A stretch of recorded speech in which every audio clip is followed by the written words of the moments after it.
of the typical health insurance plan. Double. Medishare works. It's been around for more than a quarter century, and members have shared more than $3 billion of each other's bills. People love having telehealth and a huge nationwide PPO network. So, yeah, you can save a ton and like it better. Imagine being happy with how you're taking care of your health care. So if you're self-employed or part of the gig economy, or you just want a plan you're happy with, you can call right now and get a price within 2 minutes. Very, very smart use of 2 minutes. Here's the number you need. 866-88-BIBLE. That's 866-88-BIBLE. 866-88-BIBLE. 2 International Space Station astronauts are about to give their home a power upgrade with a spacewalk next hour. American Shane Kimbrough and French astronaut Thomas Pesquet will install the first of 2 brand new solar arrays during a planned 6.5-hour spacewalk. The arrays roll out kind of like a carpet. They arrived packed away in canisters aboard a SpaceX Dragon just a few weeks ago. They're much smaller than the station's current set of arrays, but new technology makes these more powerful and more efficient. Astronauts installed the first of the old ones 20 years ago. Another Spacewalk Sunday is planned to install the second new array, with 4 more to come during the next 3 years. Peter King, CBS News, Orlando. A new freebie for vaccinated Californians. Where can you find something crunchy, melty? Taco Bell is offering tacos gratis all this week to celebrate the state's reopening. To get one, you have to show your Vax card. Deborah Rodriguez, CBS News.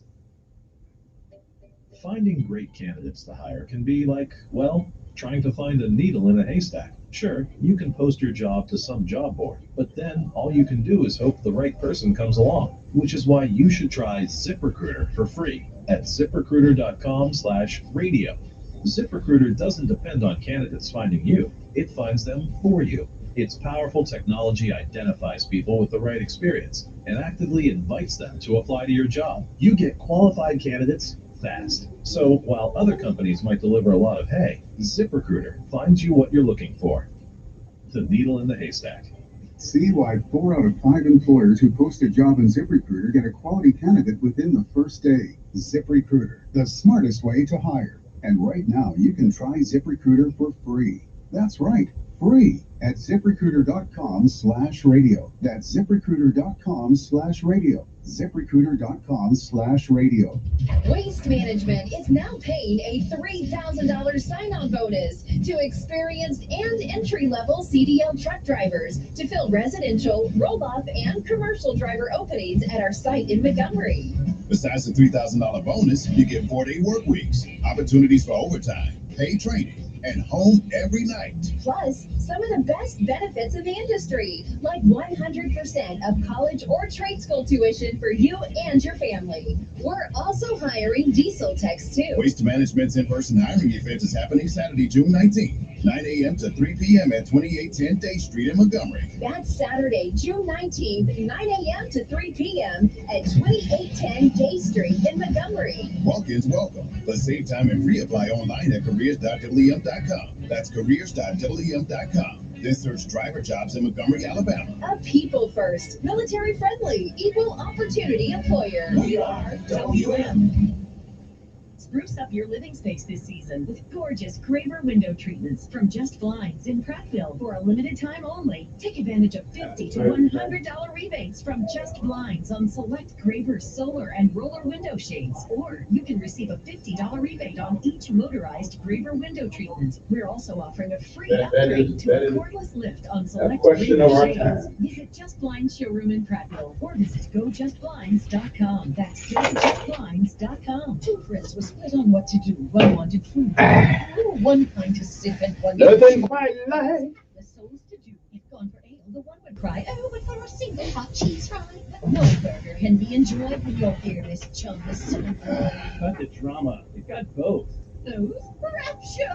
Seriously, stop it. Weird. Right, sorry. Walk-On's Bistro in East Chase. Great for dinner and over 40 different brews on tap. Walk-On's Bistro. We're always happy to share our Louisiana culture with you. This story is called The Ugly Truth About Timeshare. If you think you've done your family a favor by buying a timeshare, well, you need my help. You need my help.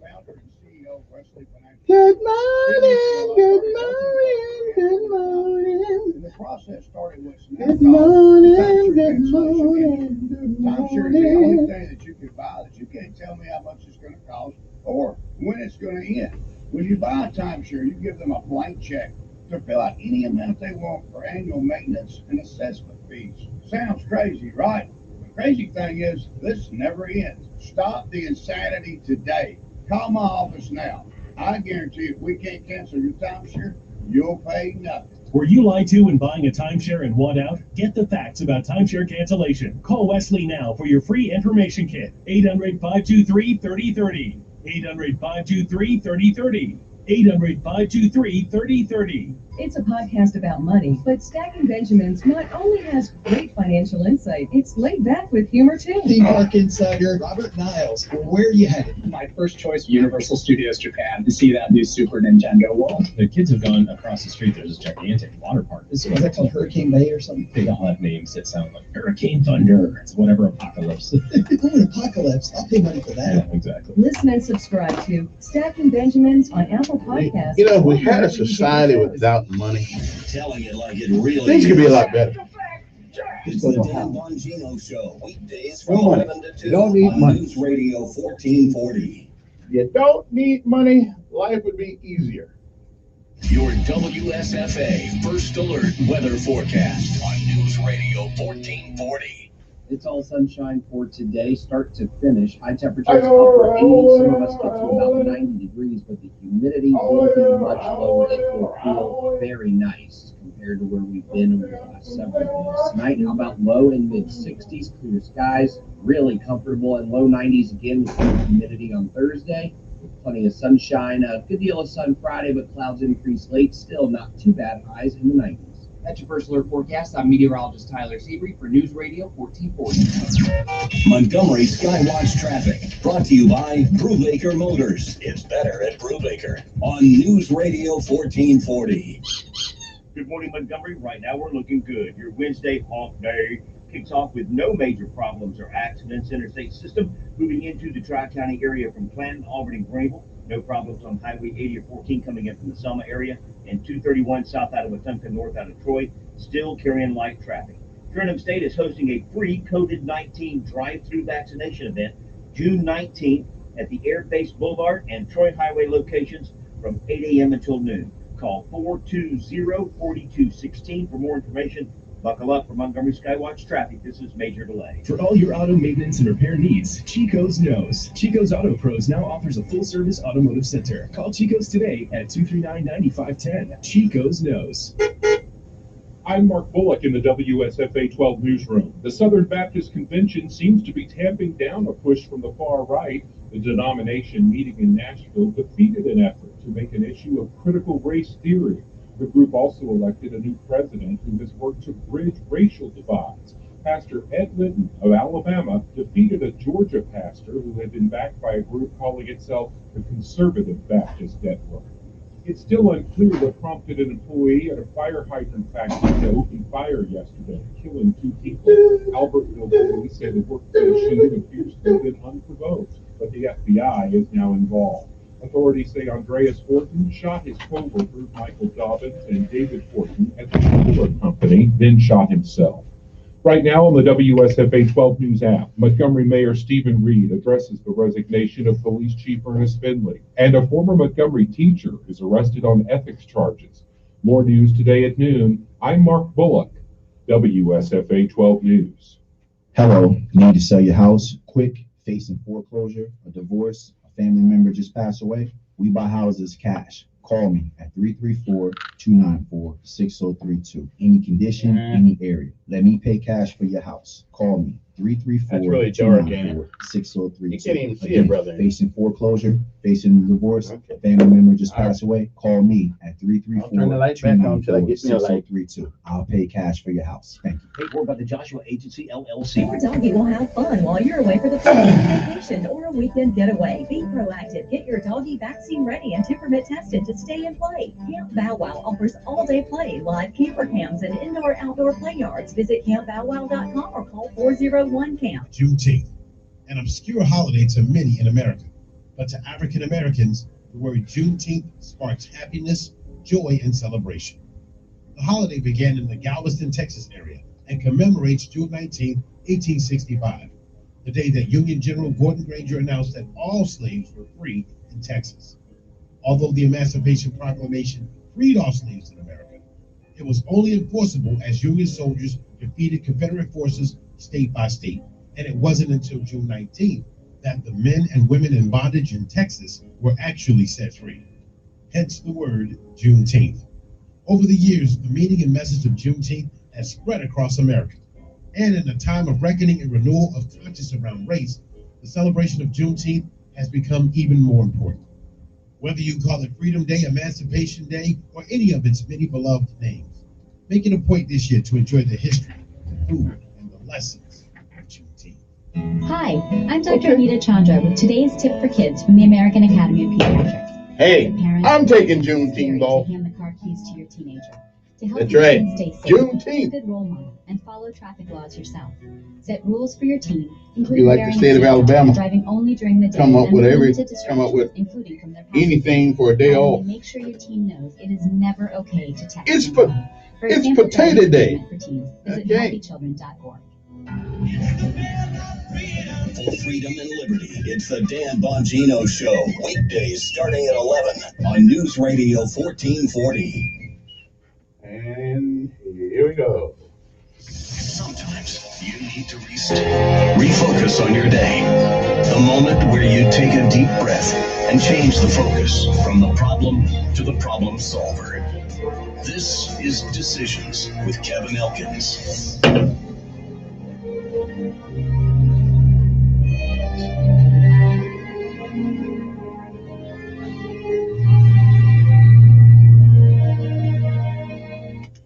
And good morning, Montgomery, Alabama. It's time to rise and shine once again, if you can. For it's another day that the Lord has made.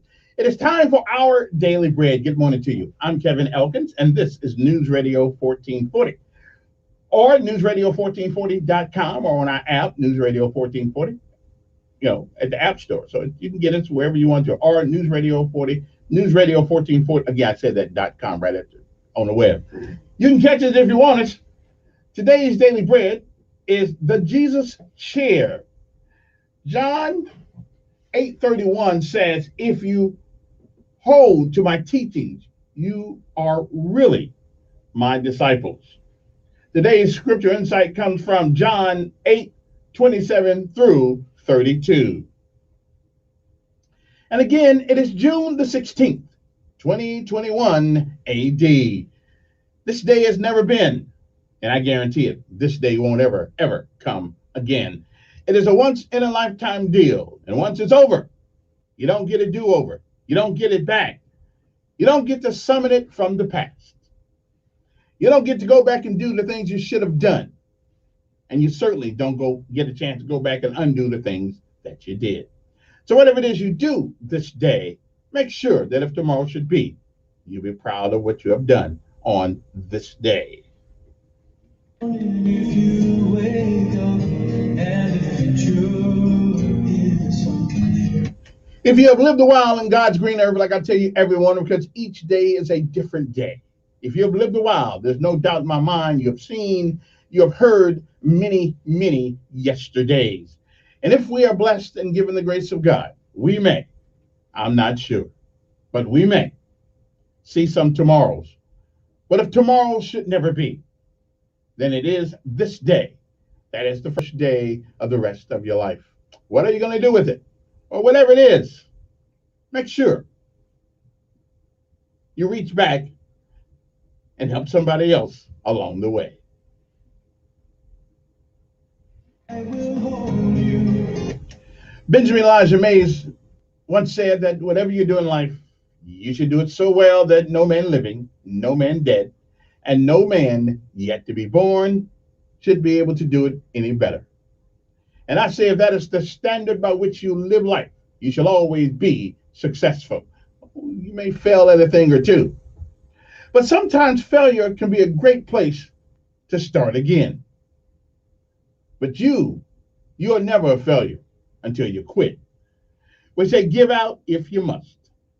Rest if you can, but you never, ever, ever give up. Because quitters, they don't win. And winners, they'll fail a thing or two, but they never quit. My mother used to say, nothing beats a failure but a try.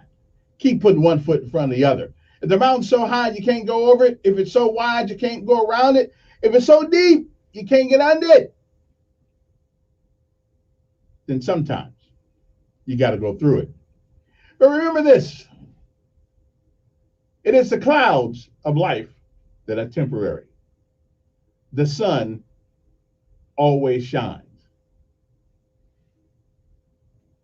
Good morning, Montgomery. It's time to rise and shine. Again, it is June the 16th, 2021 AD. The Jesus Chair. That is our daily bread for this morning, June the 16th. Good morning, Gia. Oh, happy day. Okay, I'll get to that later.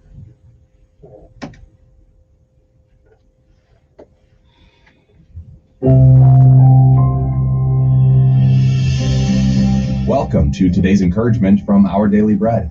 Today's reading, titled The Jesus Chair, was written by Dave Brannon. When my friend Marge met Tammy at a Bible study meeting, she noticed that they seemed to have little in common. But Marge befriended her, and she learned a valuable lesson from her new friend. Tammy had never been to a Bible study, and she was having a hard time understanding something the other women in the study talked about, that God communicated with them, something she'd never experienced. She so desired to hear from God that she took action. Later, she told Marge, I set aside an old wooden chair, and every time I study my Bible, I ask Jesus to come sit in it. Then Tammy explained that whenever a verse stood out to her, she would write out the verse in chalk on the chair. It's become her special Jesus chair, and she's filled it up with God's messages to her directly from the Bible. Marge says the Jesus chair has changed Tammy's life. She's growing spiritually because Scripture is becoming personal. In John 8, while speaking to Jewish believers, Jesus said, if you hold to my teaching, you are really my disciples. Then you will know the truth, and the truth will set you free. Let's hold to his teaching, whether it means writing his words on a chair, memorizing them, or seeking to put them into action. The truth and wisdom of Christ's messages help us grow in him and set us free.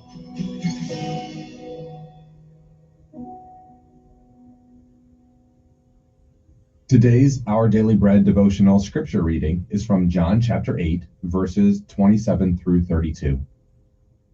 They did not understand that he was telling them about his Father. So Jesus said, when you have lifted up the Son of Man, then you will know that I am he, and that I do nothing on my own, but speak just what the Father has taught me. The one who sent me is with me. He has not left me alone, for I always do what pleases him. Even as he spoke, many believed in him.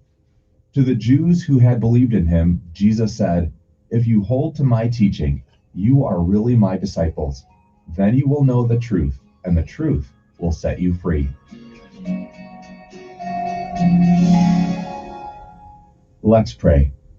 Father, thank you for the scriptures and how you use them to teach and shape us into the people you've called us to be. As we are formed more and more in the image of Christ, help us to help others in their walk with you, that we may grow together and make you known to the world. Thank you, Lord. It's in Jesus' name we pray. Amen. Today's encouragement was provided by Our Daily Bread Ministries. Here we go, all the way, gotta be, rock the top. And now I present to you the chorus of the 82nd Airborne. Hello now. Stand up, look up, shuffle to the door. Stand up, look up, shuffle to the door. Since I am a proud alumnus of that great American organization. Come on now. If my main gone open wide. Oh yeah. I got a reserve by my side. Come on now. Here we go. All the way. Gotta be rough and tough. La, la, la, hey, hey. Come on now.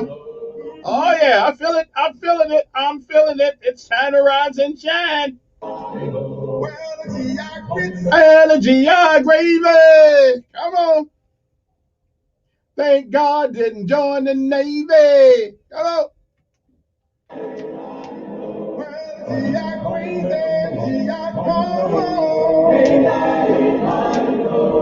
We're so proud that we're airborne. Here we go. Oh yeah. There we go. Oh yeah. This don't make you get up and get some coffee. I don't know what will. What will get you up early in the morning if the 82nd Airborne can't do it? Something wrong with you. You need to go to Russia with Biden and tell them to leave you there. Anyway, good morning to you. It's time to rise and shine, people of Montgomery, Alabama. It is another day to be alive. It is a great day to be alive. Beats the alternative. It's one of those days that you say, you know what? It sure is good to be on top of the ground rather than the ground on top of me. Good morning to you. Let's pay homage to our armed forces, Army, Navy, Air Force, Marines, Coast Guard. Don't forget the police department, and let's not get the sheriff department, state troopers, let's see, Alabama National Guard, everybody. But more importantly, to my sanitation workers out there me, sanitation workers, and the police are only people on the street when I come here in the morning, okay? I mean, they keep trying to catch me speeding, but they don't know I'm listening to Luther Vandross. I'm not speeding. Come on now.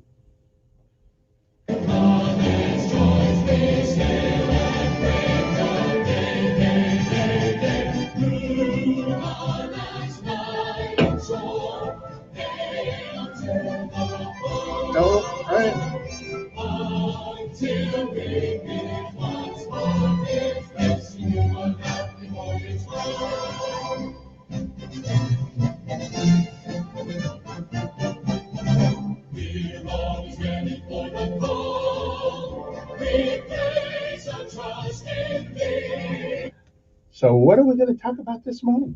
I don't know yet. I got a lot of things. It's going to be an active day. Plus, I got a guest coming up, okay? Okay, it's not really a guest, but my old partner. One of my old partners.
To the shores of Tripoli, we will fight our country's battles in the air, on land and sea.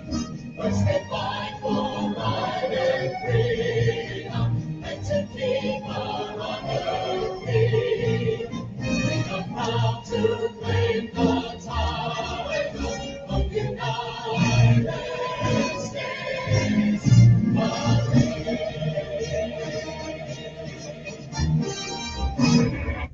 Oh yeah, well, everybody should meet this day like they have never met a day before, because there are no guarantees. Good morning to you. It is the 16th day of June. A lot of things to talk about this morning.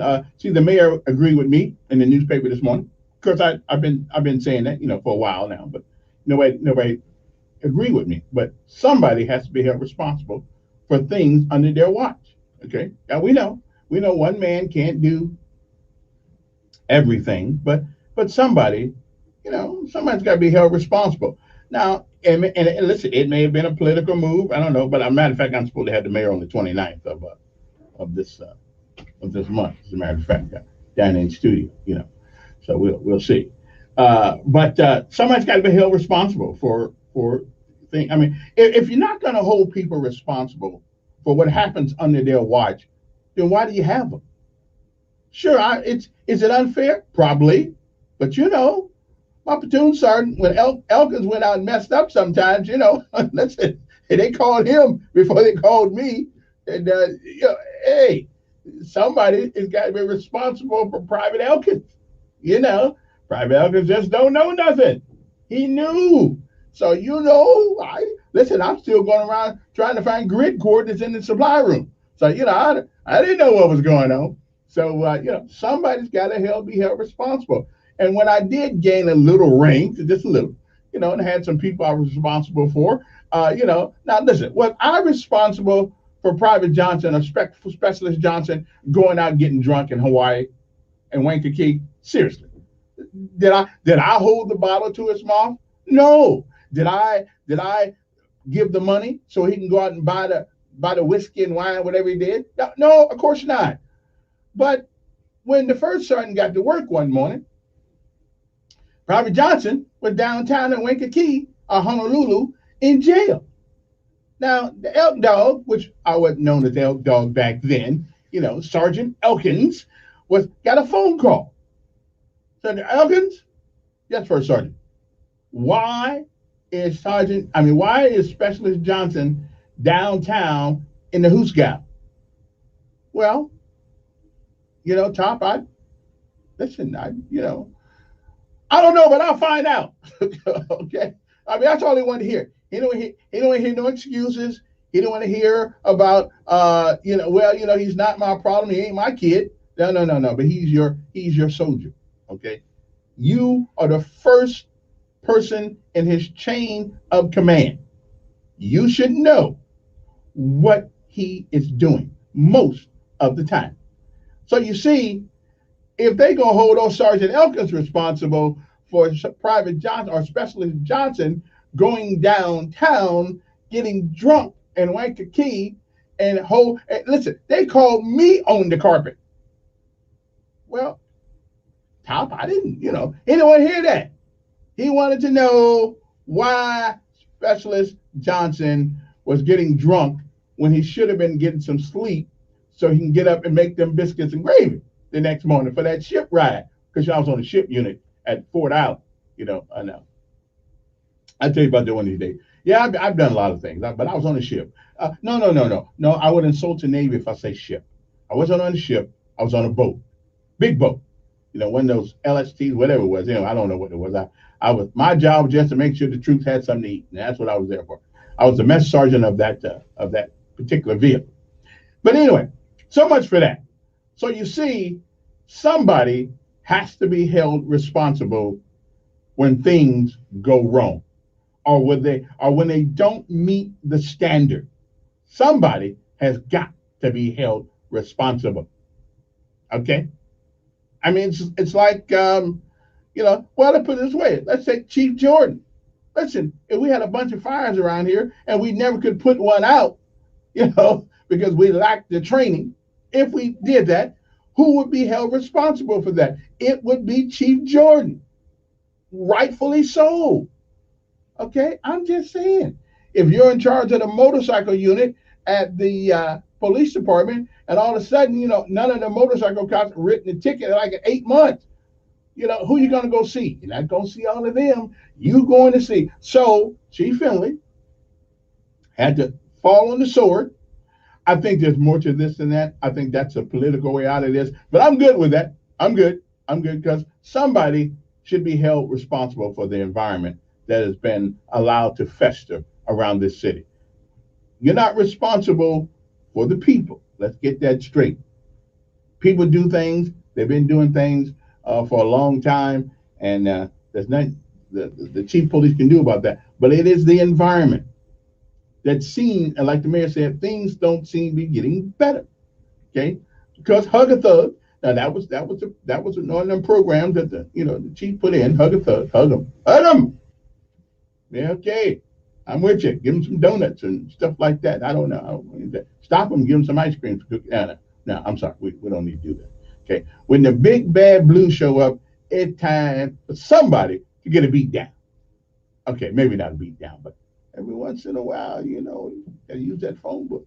But anyway, let me take a break, and we shall return uno momento. Okay, we'll be back.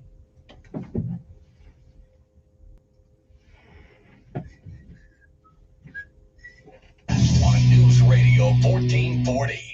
This report is sponsored by Academy Sports and Outdoors. This week, shop with Dad with amazing gift ideas at Academy Sports and Outdoors. Get up to 25% off Nike, Adidas, and Under Armour apparel and footwear. Buy 2 boxes of Shrek golf balls, get 1 free. Or let Dad pick with a gift card. Shop Academy now. These Father's Day deals end soon. Offers are valid June 14th to June 16th. It's all sunshine for today, start to finish. High temperatures, upper 80s. Some of us get to about 90 degrees, but the humidity will be much lower. It will feel very nice compared to where we've been over the last several days. Tonight, how about low and mid 60s, clear skies, really comfortable, and low 90s again with low humidity on Thursday. Plenty of sunshine. Good morning. Sun Friday, but clouds increase late. Still not too bad. Colonel Williams. That's your first alert forecast. I'm meteorologist Tyler Seabury for News Radio 1440. Montgomery Skywatch traffic brought to you by Brubaker Motors. It's better at Brubaker on News Radio 1440. Oh, the Grady. Still no major problems or accidents have been reported this morning to send anyone on an alternate route. If you keep listening, we'll keep you posted with the latest and the most accurate traffic conditions on the radio. Reinhardt Toyota is receiving truckloads of Toyotas every day. Get the Toyota you've always wanted. Reinhardt Toyota on the East Boulevard. Buckle up, front and back. It's the law. For Montgomery Skywatch traffic, this is Major Delay. For all your auto maintenance and repair needs, Chico's knows. Chico's Auto Pros now offers a full-service automotive center. Call Chico's today at 239-9510. Chico's knows. Come fix my home, Bill Bradley. Come fix my home. Since 1968, Montgomery residents have trusted Bill Bradley. When something breaks, it's about giving you back the comfort and security of your home as quickly as possible. For plumbing, heating, and air conditioning concerns, we'll come fix your home. Bill Bradley, the River Region's only certified road dealer.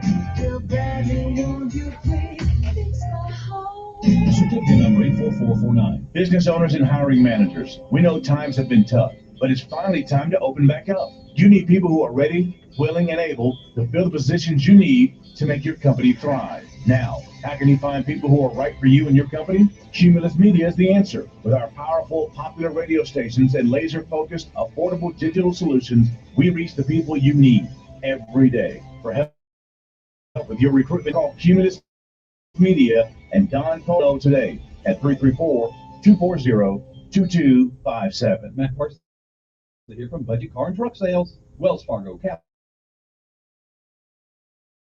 One, AmeriCredit, Montgomery, Prattville Market. And Budget Car and Truck Sales has been chosen to host this event, setting a goal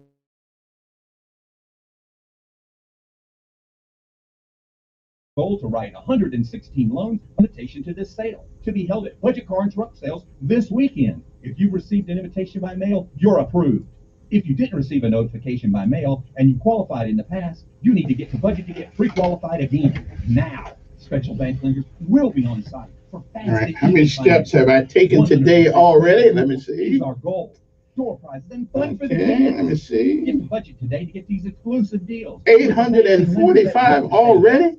I've been doing some walking. 2 great locations, 61 Mendel Park. Walking. Church for all new in Prattville, 508 Bethune Smith Road. See us online, buybudgetonline.com. That's buybudgetonline.com. This story is called The Ugly Truth About Timeshares. If you think you've done your family a favor by buying a timeshare, well, you need my help. Hello, I'm Chuck McDowell, founder and CEO of Wesley Financial Group. 10 years ago, I started helping folks cancel their timeshare. And the process started what's now called the timeshare cancellation industry. Timeshare is the only thing that you can buy that you can't tell me how much it's going to cost or when it's going to end. When you buy a timeshare, you get Well, I've been to the Delta when I annual maintenance and it's good to assessment be fees. out Sounds of the crazy, rain. right? The crazy About thing the is, desert. this never ends. Never Stop the seen it insanity all. today. Call my office now. I guarantee if we can't cancel your timeshare, you'll pay nothing. Were you lied to when buying a timeshare and want out? Get the facts about timeshare cancellation. Call Wesley now for your free information kit. 800-523-3030. 800-523-3030. 800-523-3030. The Dan Bongino Show. The Republican Party owes Donald Trump a debt of gratitude. Weekdays from 11 to 2 on New Radio 1440. On the first part of the journey, I was looking at all the life. There were plants and birds and rocks and there was sand and hills and rain. The first thing I met was a fly with a buzz and the sky. Okay, if you guys think that I'm stuck in the 70s when it comes to music, it is not your imagination. I am. Now, I did like some 80s stuff. You know, I got into the 80s, and 80s was cool. But the 70s was probably one of the best years for American music. Okay, that's why even today it sounds good. Okay, I'm just saying. Now, the 90s, okay, I got to about 93, and then I was done with music on the radio. I was done. I just, not the radio, but the music, I was just done. I mean, there's something about the 70s, the OJs, the Ohio Players, America, you know, Bye Bye American Pie, you know, they're just Barry Manilow. They're just something. Gladys Knight. I mean, it was just great. You know what I'm saying? And now we got Who's Your Hoe? Who's Your Hoe? Who's Your Hoe? Yeah, that's what we got. You know, the B word every time. You know, I mean, people listen. We got people like going to the barbershop now. It's like you go to the barbershop, you pay the and I watch them all the time. You pay the barber, he gives you what you want, but it don't even look like you got. Matter of fact, you look worse now getting out of the chair than you did when you sat in there. I don't get it. And now we buying clothes with holes in them already. So, I mean, who is determining how we walk around and how we look? I just think about it. We buy clothes with holes in them already. If anything, we should get a discount on the price because all the material is not there. But we are so gullible, we pay more money for clothes that have holes in them. Okay, listen, I'm a pretty reasonable guy of average intelligence, you know, and I just cannot figure that one out. We buy clothes with holes. I'm gonna leave that alone. Anyway, good morning to you. The clock on the wall says it is 6:41 in the morning, and now it is a lesson of life. You know, life is like a football game. And we all, although we do love the touchdown passes, we love them. We like seeing Bubba roll down that sideline with that ball. I mean, he is gone. The next thing you know, the referee raises his hand and it's a touchdown. Well, you may not believe this. You can make touchdowns in a football game and still lose. But guess what? You can make field goals and win. So life is a lot like a football game. You can still win without touchdowns. First downs matter too. It is June the 16th, the 167th day of this year. And these are some of the things that happened on this day. It was on this day in 1858, accepting the Illinois Republican Party's nomination for the U.S. Senate, Abraham Lincoln said that slavery issue had to be resolved, declaring a house divided cannot stand. It was on this day in 1567 that Mary, Queen of Scots, was imprisoned at Lochhaven Castle in Scotland. She escaped almost a year later, but ended up in prison again. In 1883, baseball's first Ladies' Day took place at the New York Gothams offered women free admission to a game against Cleveland Spiders. New York won 5-2. Yeah, I never heard of them. I'm with you. I've never. The Who Spiders? Yeah, never heard of them. 1903, Ford Motor Company was incorporated. In 1911, IBM, led, had its beginnings in the Computing Tabulating Recording Company, which was incorporated in New York State. But I must admit, they did change the way we do business in America. 1932, President Herbert Hoover and Vice President Charles Curtis were renominated for the Republican National Convention in Chi-Town, otherwise known as Chicago. In 1933, the National Industrial Recovery Act became law with President Franklin Delano Roosevelt's signature. The act was later struck down by the U.S. Supreme Court. The Federal Deposit Insurance Company was founded as President Roosevelt signed a new Banking Act of 1933. Because after that depression, yeah, some people had a hard time. 1944. This is a sad bit of history that I did some studying on the other day. That it should make us all humble, and it should make us all glad that things are not as they once were in America. 1944, George Stinney, a 14-year-old black child, 14 years old, was electrocuted by the state of South Carolina for the murders of two white children, Betty June Binnicker, 11, and Mary Emma Thames, who is 7. And of course, we know that I'm pretty sure that my reading, that 14-year-old child did not do that. The child was so small they had to put him on books so he could kill him. Sometimes I remind myself of these things, the sacrifices that people made, and we as people should do a little bit better toward one another. George Stinney, look him up. You go to my Facebook page, you'll see the article about his life, and he didn't have much of one at 14 years old. 1963, the world's first female space traveler, Valentina Tereshkova, close to it anyway, she's from Russia, was launched into orbit by the Soviet Union aboard Vostok 6. She spent 71 hours in flight, circling the Earth 48 times before returning home safely. There was 1978. President Jimmy Carter and Panamanian leader Omar Torrijos, whatever his name was, signed the instruments of ratification for the Panama Canal Treaties during a ceremony in Panama City. That's what he was doing when I was headed to Fort Dix. Okay, I'm good. I headed to Fort Dix. I think I was headed to Fort Dix. No, I was headed to Fort Leonard Wood. That's where it was.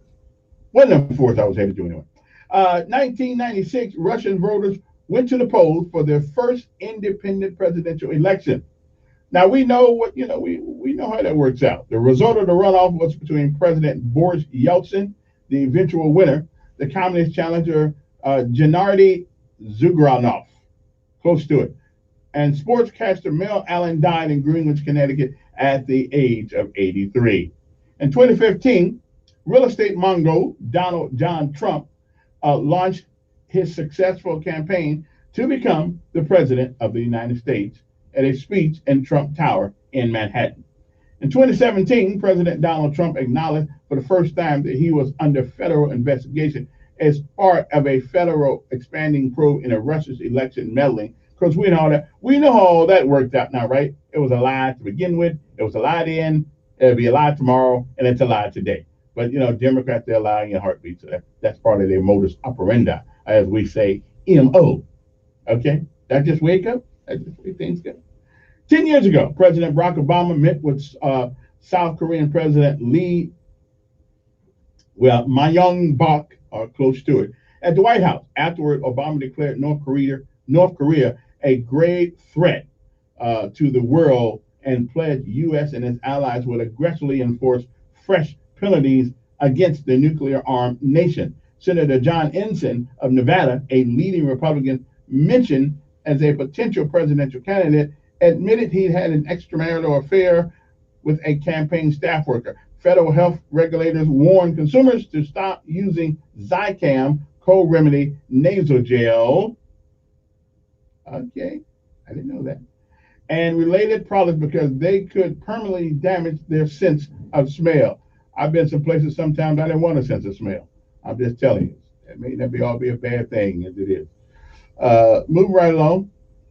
Move right along. I know. Some of you don't know. Y'all don't know. Y'all know what I'm talking about.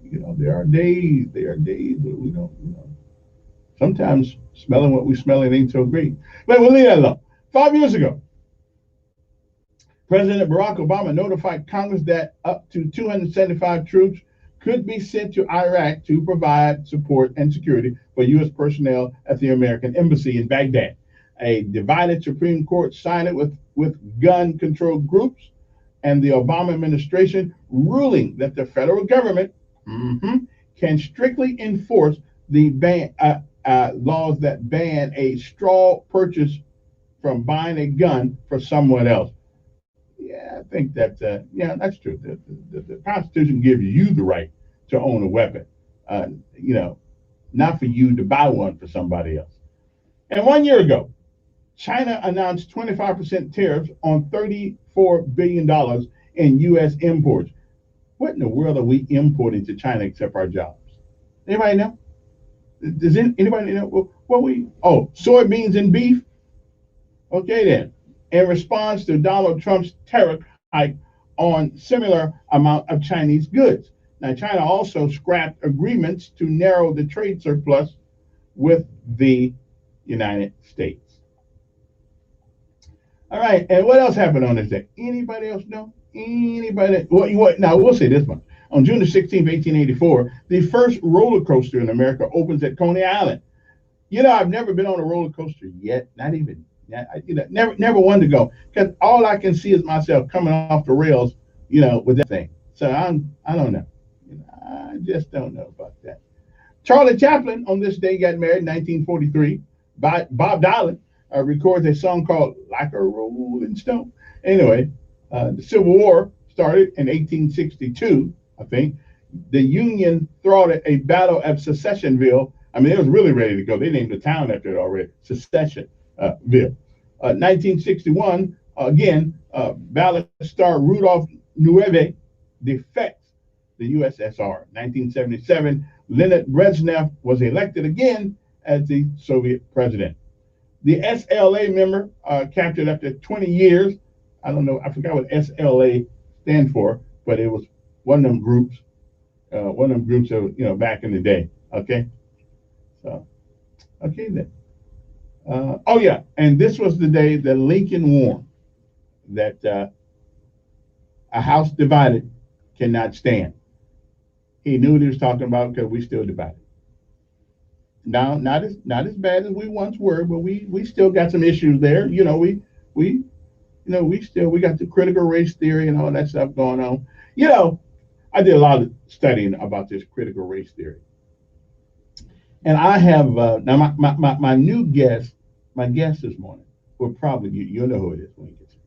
Yeah, he'll probably totally disagree with me, and that's fine.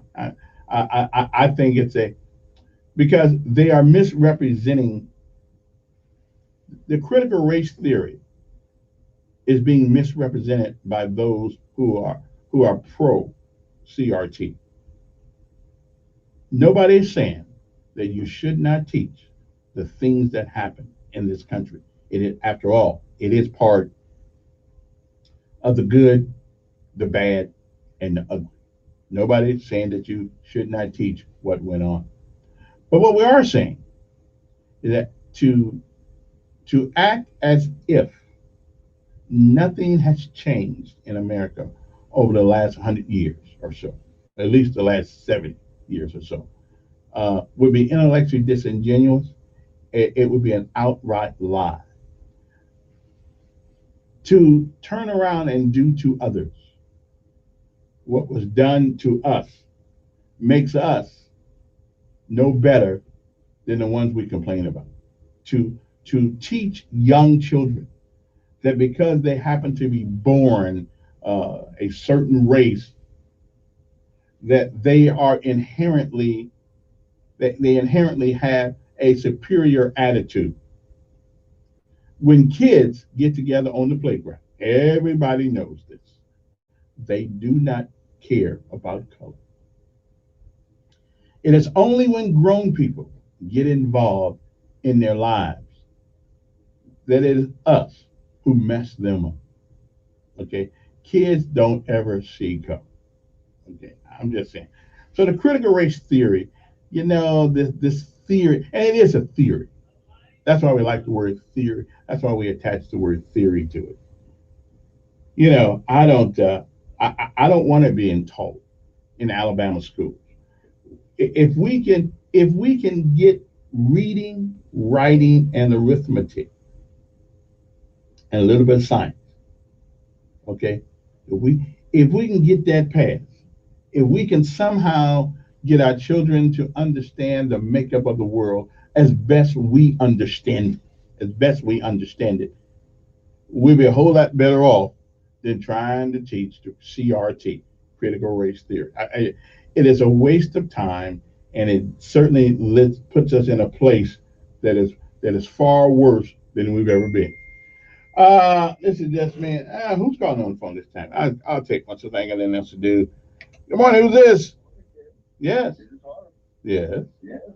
So you don't think you pull the wood over their eyes like they were doing the first time, like the Indians were? Oh, we can't. Yeah. Oh, so you say it's gone. You say erase slavery going on today, right? There's no legalized slavery going on in America. Well, how come you don't have maybe back in the schools and K back in the school? That's a fight you have to have the school system. I asked the school. Wait a minute. The schools are ran by black people. So why don't we have it? But I ain't talking about engineer. I'm talking about basic fundamental education. But I don't.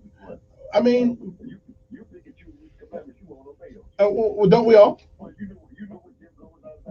Manipulating that law so we can keep it so people can achieve what they call American dream.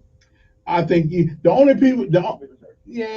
people who can achieve their American dream are those who don't want it. They don't want it bad enough. No, they don't want it bad enough.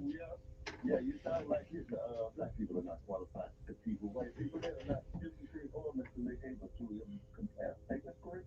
So why do you feel that way? Oh, why do I feel that way? Mm-hmm. Well, I say Jim Crow still, I say slavery still going on. Well, slavery, definition of slavery, killing individuals, generally encouraged with no form of compensation. Let's go get some food stamps. We're going to go and take his inventions, and we're going to take all the money, and then we're going to issue him out of what he earned and give him some crumbs and say, well, we didn't see that. So you should. Wait a minute. I'm just asking a question. Show me anybody in America that if they're willing to put in the work, I'm not saying it's easy. It's not easy. But show me anybody in America who don't have the opportunity to succeed upon their wildest dreams. And everybody won't. But you're not showing me that. You're not showing me that. Mm-hmm. Oh, okay. Yeah, I'm not. Oh, well, that's why the engineers are not there. So you won't see that. There are a bunch of engineers. Wait a minute. I got a friend. Wait a minute. Of course it's a job. I know a young man, let me get a word in here now. I know a young man right now that goes to the University of Tuskegee University that's right now getting ready to work on his master's degree in mechanical engineering. Okay, he's one of the top in his class. And then after that, he's going to be an Air Force pilot. Okay, black child. Now tell me that he doesn't have the same opportunity, but he's willing to put in the work to get it done. I listen. Sometimes I don't know. I'm not an engineer. No. All I'm telling you. So make it happen. So you make it happen. You make it happen. No, but you started. Then why have you? Let me ask you something. Have you called University of Alabama or Alabama State University or Auburn University and asked them those questions? Man, come on. No. Why don't we call the Why don't we call the university? I hear it, but why don't we call the universities and ask them why they don't showcase their engineering departments? I hear you, brother. Hey, listen, man. No, yeah, I hear. Hey, listen, you know, I gotta run.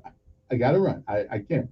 But if they're not teaching about engineering, they're not putting them on a pedestal, then call the universities and ask them why it is they spend a hell of a lot more money on their football teams than they spend on anything else. Call them. Their money. I didn't, But again, I know this young man goes to Tuskegee University that's outstanding. Engineer. Bye. 1440. I'm Mark Bullock in the WSFA 12 newsroom. The Southern Baptist Convention seems to be tamping down a push from the far right. The denomination meeting in Nashville defeated an effort to make an issue of critical race theory. The group also elected a new president who has worked to bridge racial divides. Pastor Ed Litton of Alabama defeated a Georgia pastor who had been backed by a group calling itself the Conservative Baptist Network. It's still unclear what prompted an employee at a fire hydrant factory to open fire yesterday, killing 2 people. Albertville police say the workplace shooting appears to have been unprovoked, but the FBI is now involved. Authorities say Andreas Horton shot his co-workers Michael Dobbins and David Horton at the Mueller Company, then shot himself. Right now on the WSFA 12 News app, Montgomery Mayor Stephen Reed addresses the resignation of Police Chief Ernest Finley, and a former Montgomery teacher is arrested on ethics charges. More news today at noon. I'm Mark Bullock, WSFA 12 News. News Radio 1440, the home of Sean Hannity. What makes America? This is the CBS World News Roundup, your home for original reporting. I'm Deborah Rodriguez. A handshake between President Biden and Vladimir Putin after both men arrived at an 18th century villa overlooking Lake Geneva for a summit. President Putin, through an interpreter, I hope that our meeting will be productive. Correspondent Stephen Portnoy is there. The two leaders are meeting now with their respective foreign ministers by their sides. Sergei Lavrov behind Putin and Secretary of State Antony Blinken with Mr. Biden. That intimate session with interpreters was scheduled to run an hour and 20 minutes. Later, a larger group of aides will join. When it's over, Putin will hold a press conference, and then Mr. Biden will stand for questions from White House correspondents. President Biden is expected to bring up recent cyber attacks, nuclear arms, and human rights today. A month after a ceasefire, Israel has launched new airstrikes at Gaza. Officials say they responded to Hamas sending incendiary balloons that ignited fires across the border. Omar Shaban heads a Gaza-based think tank. Both sides are testing the water of each other. I don't expect any escalation to happen in the coming few weeks, but maybe later on for a stronger reason. There's no relief from a dangerous heat wave in the west. CBS meteorologist Jeff Berardelli. Las Vegas could hit 115.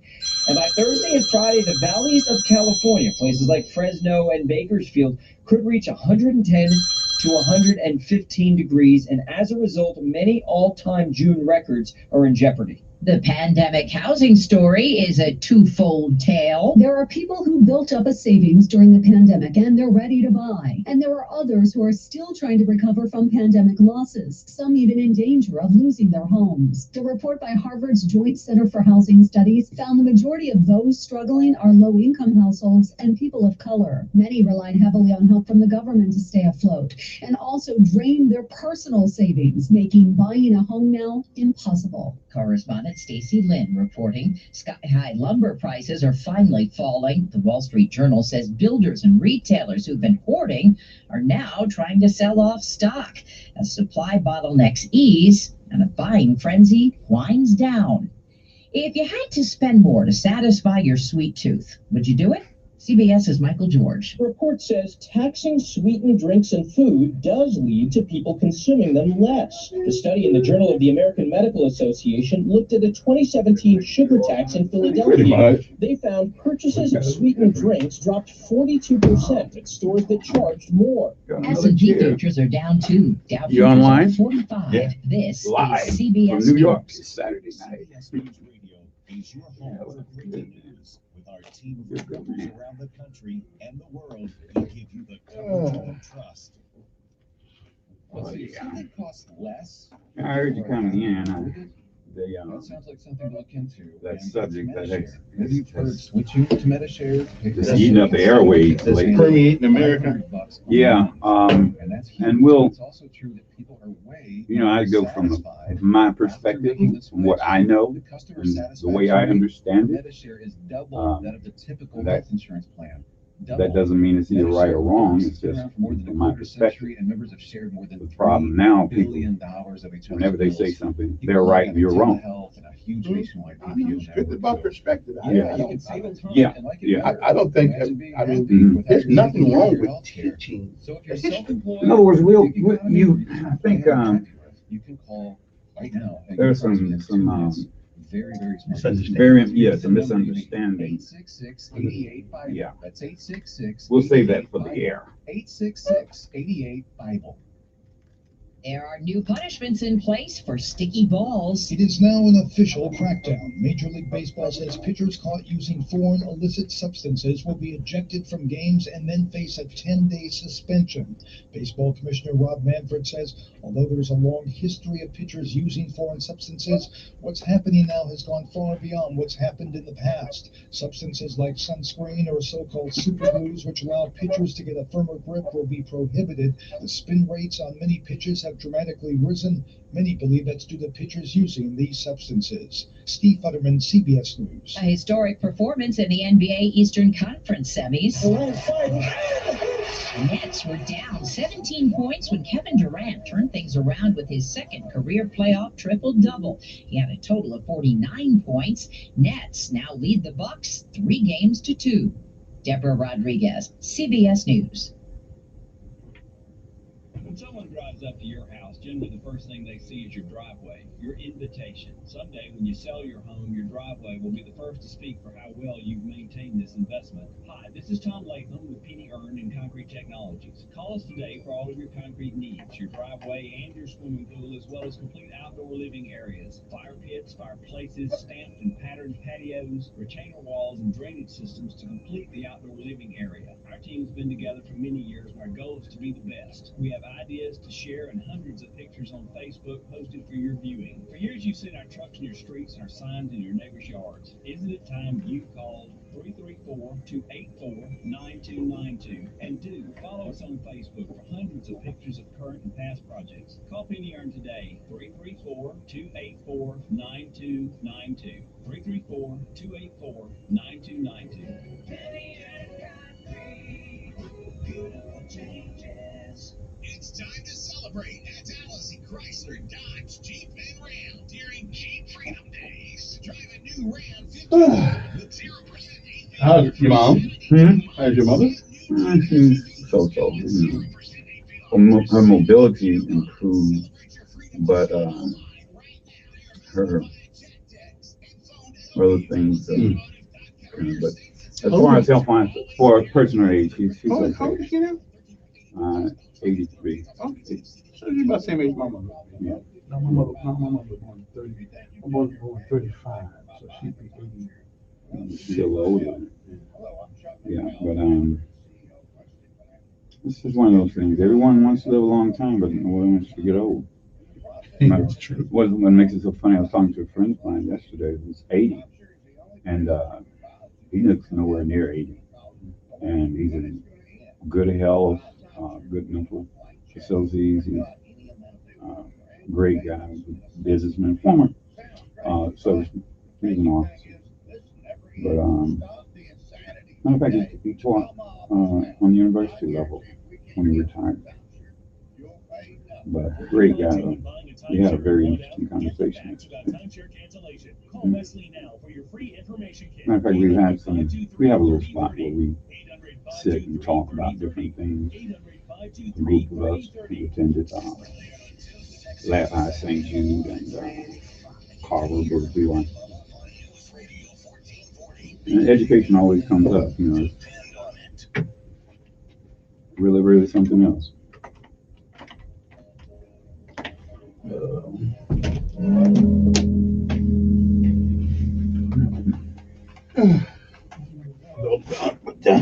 I call it at the end of the song.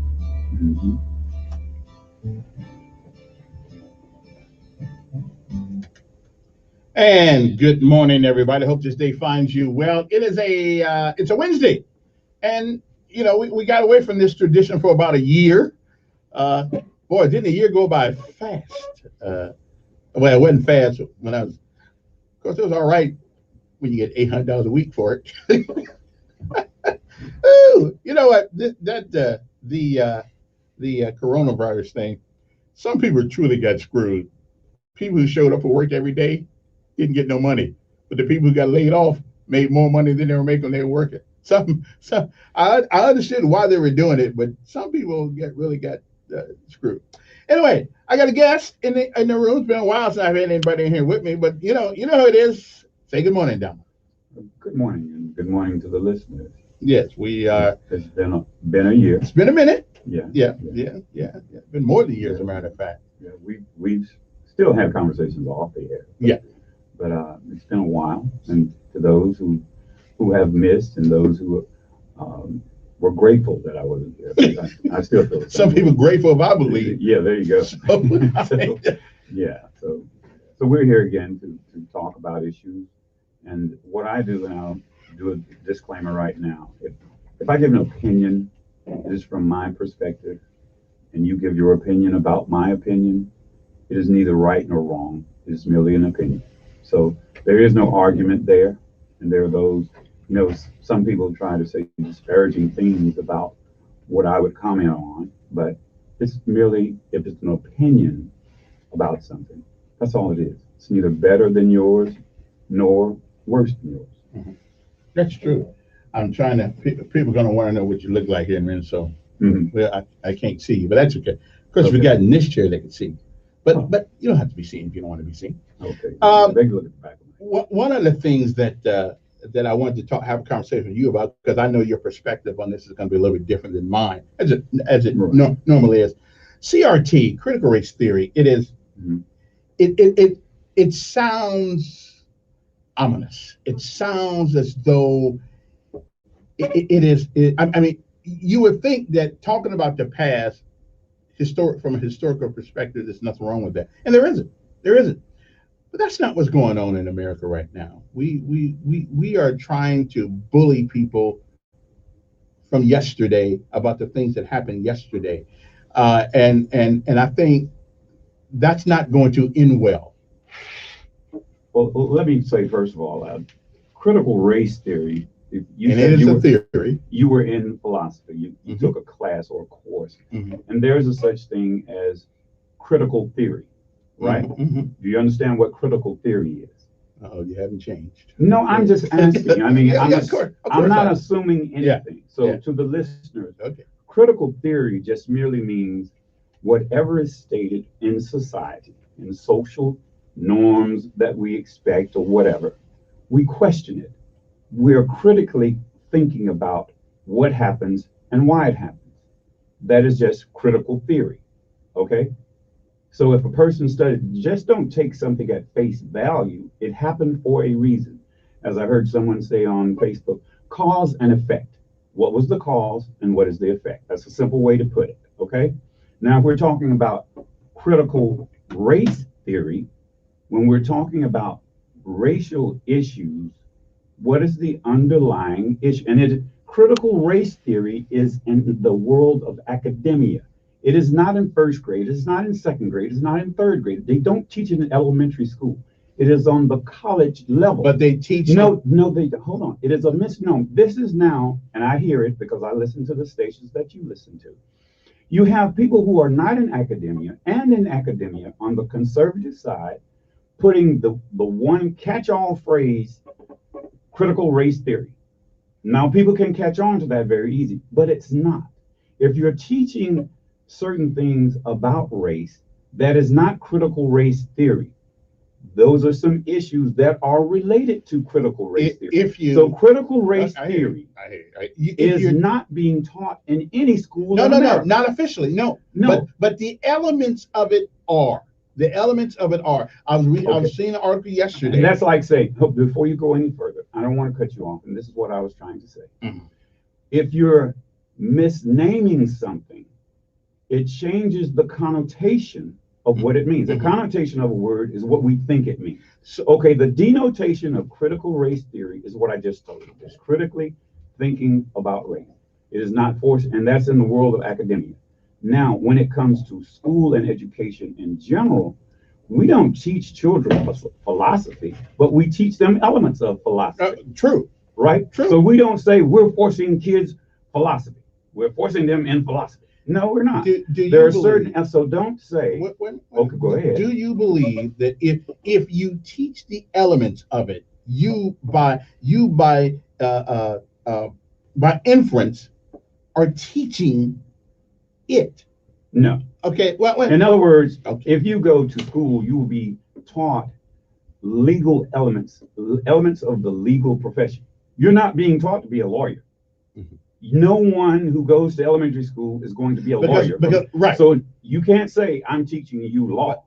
I'm teaching you some elements of law, but I am not teaching you law. If a teacher sets up in front of class and looks at her white children, and she says, and this has happened the other day, that if you were born white, you are born automatically with a superior attitude to blacks. Now, that is a generalization. That's what she said. And that is something one teacher said. Now, that is not critical race theory. That is a teacher saying something in her opinion and giving it to children. That is not critical race theory. Okay. It is an element of it. No, we'll see. If you take a small element of something, that is not the big picture. In other words, what you're saying, here's what we have in conservative circles now. We have 1,000-piece puzzle, and people take one piece of the puzzle and put it up and says, this is the picture. Can you tell what the picture is if it has 1,000 pieces in it? So I just gave you a piece of 1,000-piece puzzle and said, this is the picture. And that's what's happening in conservative circles. And again, if I took 2 glasses of water and one put strychnine in it and the other one not, but you don't know which glass it is, which one you're going to drink. Neither one. Because they both potentially are just as dangerous. So that what you're saying no, here, I'm saying no, what I'm saying, and I think the metaphor that I gave is much, more appropriate for what we're talking about. Right, but it doesn't take much poison to kill you. Here's what we have, and what you said there about the teacher doing that. What we have in America is a problem. It's a white people's problem. Black people are not the problem. I think we are. The race issue is a white problem. And here's what happens.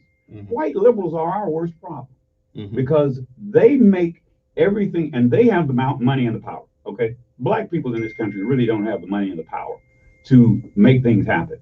White people do. We suffer as black people because if a white person gets in front of a class and says that, okay, I can't imagine seeing a black teacher do that, okay?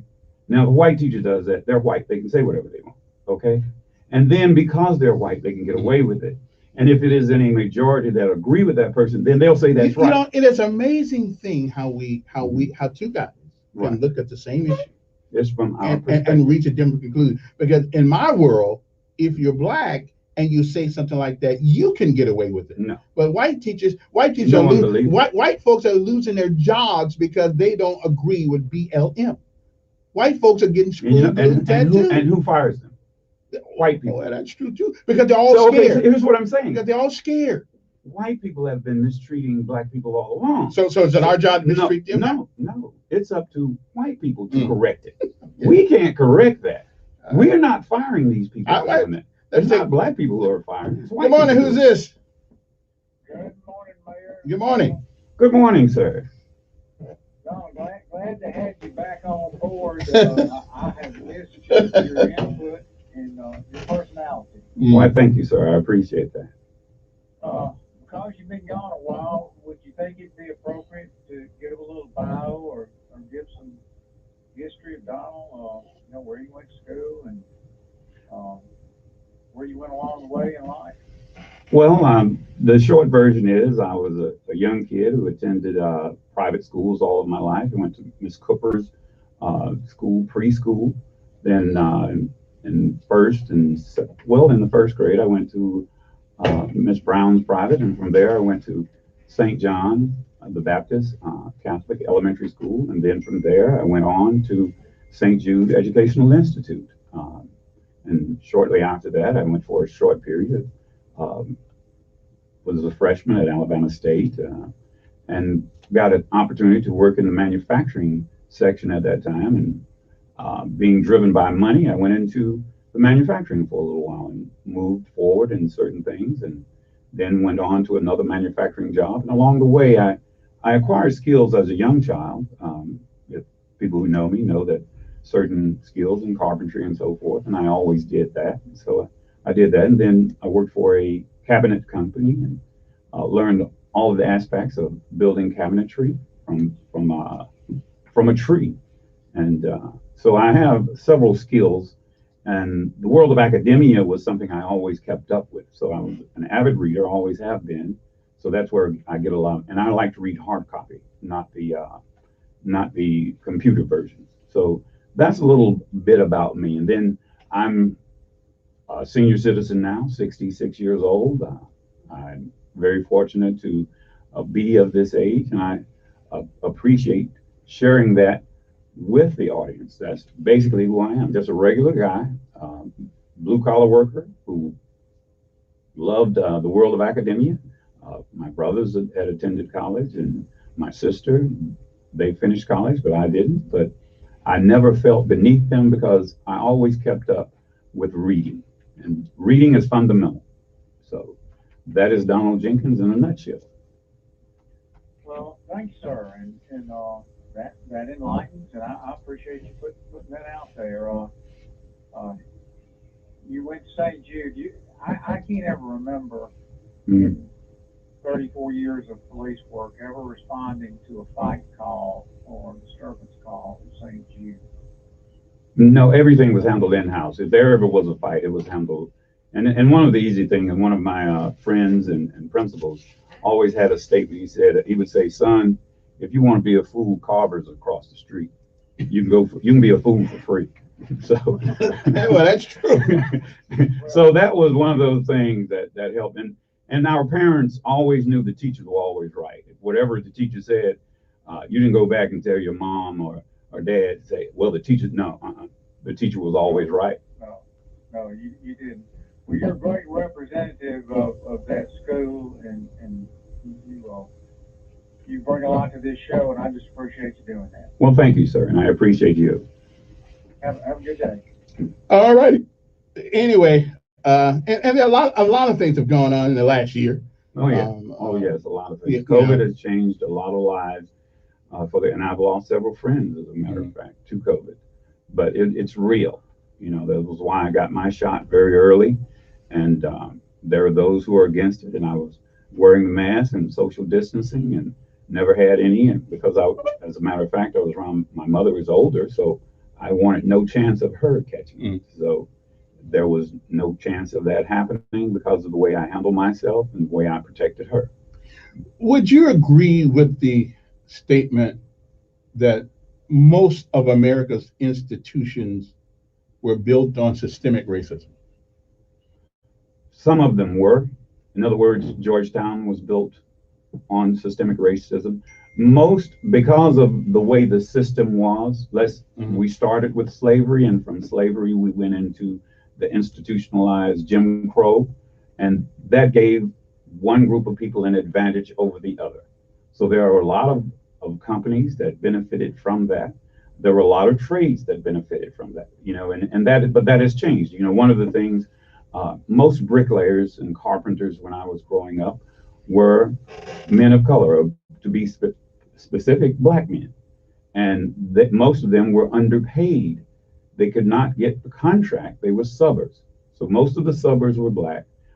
Nearly all of the contractors were white. Nearly every building that was built in Montgomery, the people who did the brickwork, the people who did the roofing, all of those were done by black people who were underpaid. And then the contractor, who really received the bulk of the money, became millionaires off of it. Now that is factual. That's not an opinion. Okay. Is that part of business though? Not necessarily. Is that, I mean, the contractor is the guy who got the contract. Right. I mean, But so- there it was very, and then there became the set aside contracts, and there's discussion on that and all of those things. But it should be the person who does the best job. If you have a bricklayer who is able to hire someone to write up contracts, he should be able to be a contractor, not the subber. So you'll have a contractor, you can have a brick contractor, and he will be subbing, and he will hire subbers to work under him. I mean, that's just the way it works. And there are people who will argue. I'm oversimplifying the way it happens. I'm not being specific on every job. I'm just saying in general, that's how it has worked.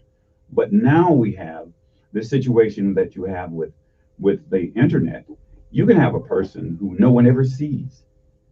It doesn't matter whether they're black, white, Chinese, no matter where they're from. They can do with Bitcoin. We don't know where these people are.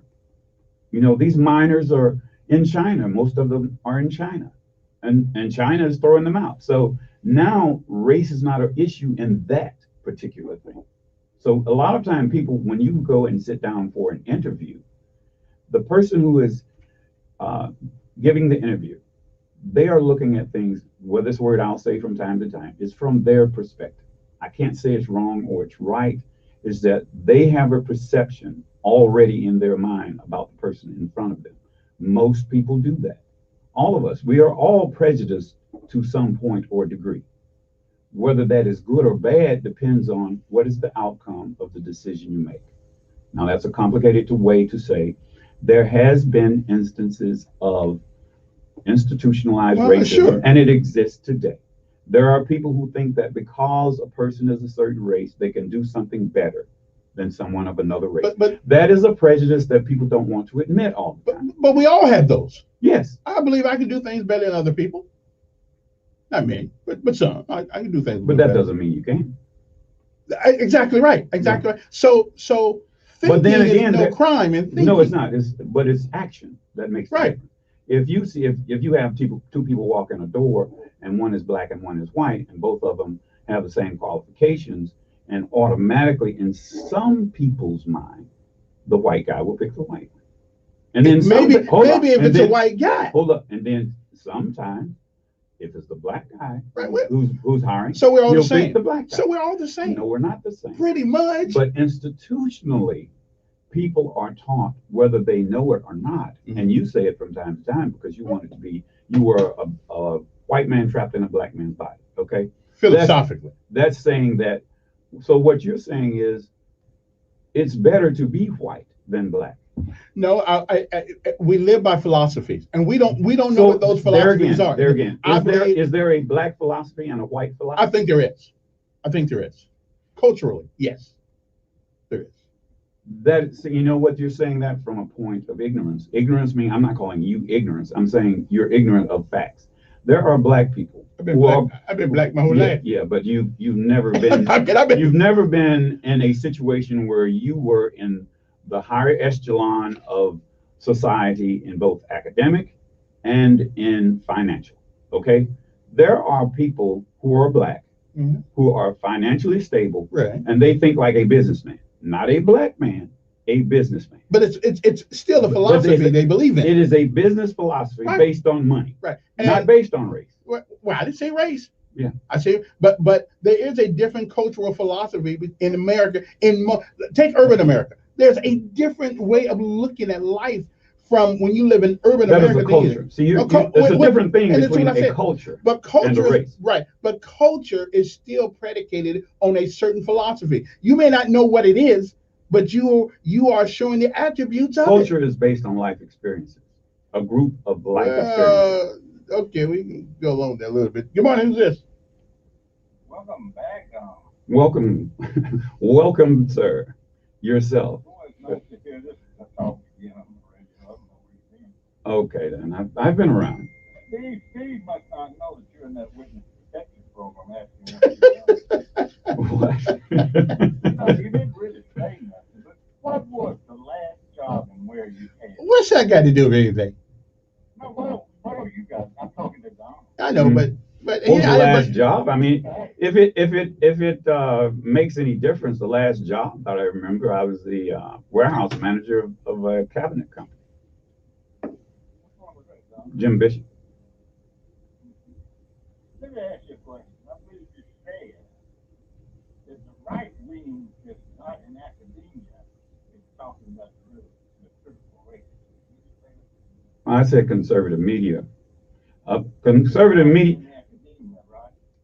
Look, what is your question? State the question again so I can say it correct. So I can say it. You're saying what I said, but no, I did not say right wing. Okay, here's what I'm saying. That's what you heard. Okay, what I said was critical race theory is taught in academia. Okay, now the catch-all phrase that's the okay, right wing. Okay, now the denotation of the word, that's what the word means, right? The denotation. No, sir, I am not an academic. I am talking about the issue. I am not teaching critical race theory. I am talking about the issue of critical race theory. I'm qualified to do that just as you are.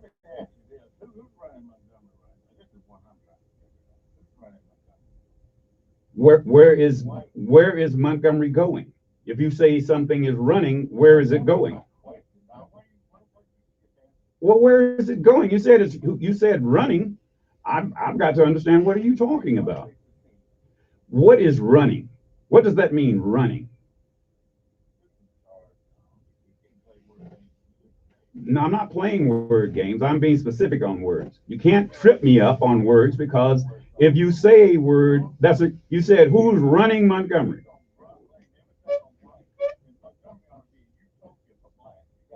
I have not blamed anyone white for anything. Well, listen, you guys not going to agree on that. So let's take a break, because it's 7. I'm way past the break. We'll be back. Donald Jenkins with me this morning. Now, we are trying to have a civil conversation about this issue. Right. And so, I don't want to get into a peeing contest. Who's got bigger feet? Lack of a better word. We'll be back.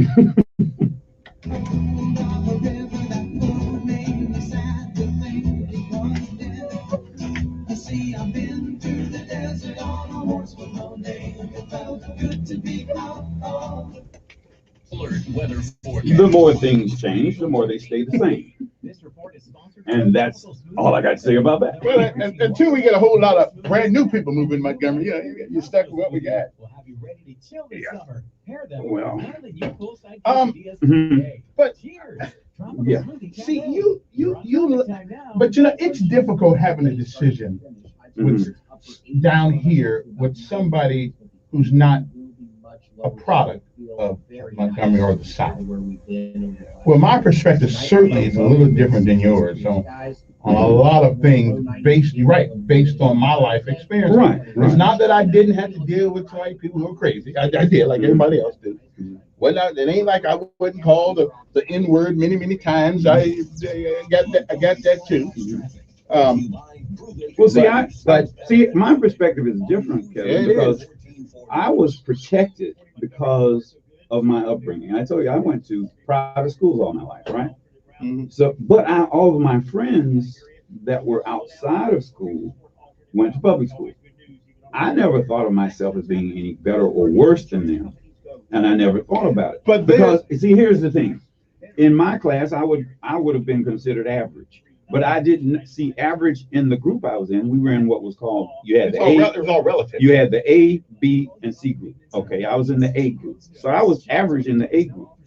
But when you look at the people who were in the group with me, who were above average, the salutatorian and valedictorian, we both went to elementary school. They were both 10 times smarter than me and always were, but we were always good friends. But I never gave it a thought. They didn't blow it off that I was dumb or anything. They were just more academically inclined than me. And we went from grade school all the way through high school together. Now, when other people around talk about them, as a matter of fact, one of them died not too long ago. That was Dr. Theodore Smith. He was a pediatrician. He was just a regular guy to me. You get what I'm saying? Good friend, good pal, great guy. But to other people that saw him as a brilliant doctor, which that's his Theodore Ben Theodore to me. Hmm? No, Theodore Smith. Jeff Underwood was it, and we went to high school together. Yeah, but anybody heard of how could you? But you know, so it's perspective. So if you're around people, we all would read the same books and we would do the same thing. So that culture that I came from is a little bit different from what some other people did. Now in the neighborhood, we had guys who ended up getting involved with drugs. Matter of fact, some in school got involved with drugs. But that was a different culture. I was in a subculture from the culture. And we all talk the same because most people will tell you, most people from my classes, we all talk the same. You don't believe that black people are more racist in America right now than white people? No. What you have, and I've said it on your show before, what you have are victims and survivors of racism. Racism is that belief where one group is better than the other. Okay. Now the victims go around blaming whatever failures they have on race. The survivors are the ones with the intestinal fortitude to go through overcome in spite of. Right, in spite of it. In other words, and that's everyone I went to school with. But every group, white and black group, every group, there's got to be somebody that has to survive. I went to school with, well, let me see. No, all of my classmates were black. Okay, yeah. But in general, the attitude that we had, the general consensus was, we had the largest class to ever go to Morehouse from one school. Okay, that was my class of 73. Okay, so that means you had a group of men who all thought, whether you went to Morehouse or not. I never attended Morehouse, although my brothers did, and I have one who finished there.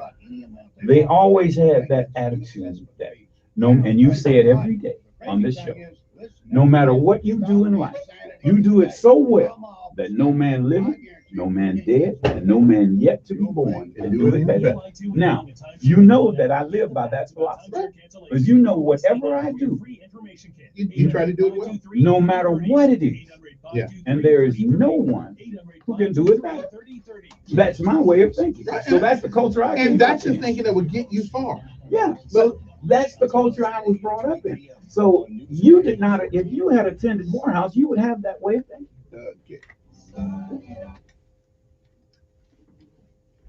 Okay, we are back. 860-1440 is our number. I guess, just in case you've never had an opportunity to talk to Donald. Donald is my Wednesday guest, and we're hopefully going to keep that going because we always have a different perspective. It's like we were born in two places. Oh, we were. Good morning. Who's this? Hello? Well, must have lost that one. Good morning. Who's this? Morning. Welcome back, Donald. Good morning, sir. Good to hear your voice over the radio. When the gods wish to punish us, they make us believe our own advertising. David Burton. I think some of the things with this killing and all this sort of rock is hate. I have never in my life heard of a black person packing a picnic lunch, taking a train ride to go where black folks were lynching white folks, throwing body parts to the crowd as souvenirs. Have you heard anything in that area? No, can't say we have. Well, no problem. I think it's hate. And if I can't have an opinion, I'm in bad shape because the only thing a black man has in this country is an opinion. And I think when I was telling you about all the more black presidents, you said that's your opinion. Well, Do you have a smartphone? I got a phone that a smart person uses. Well, I asked about a smartphone because if you Google and look up John Hanson, you will discover that he was the first black president of the United States of America. And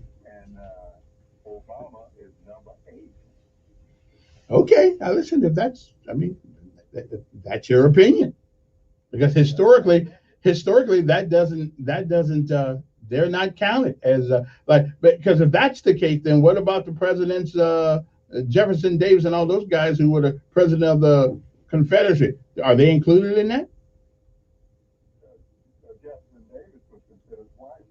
I know, but is he considered the president of the United States?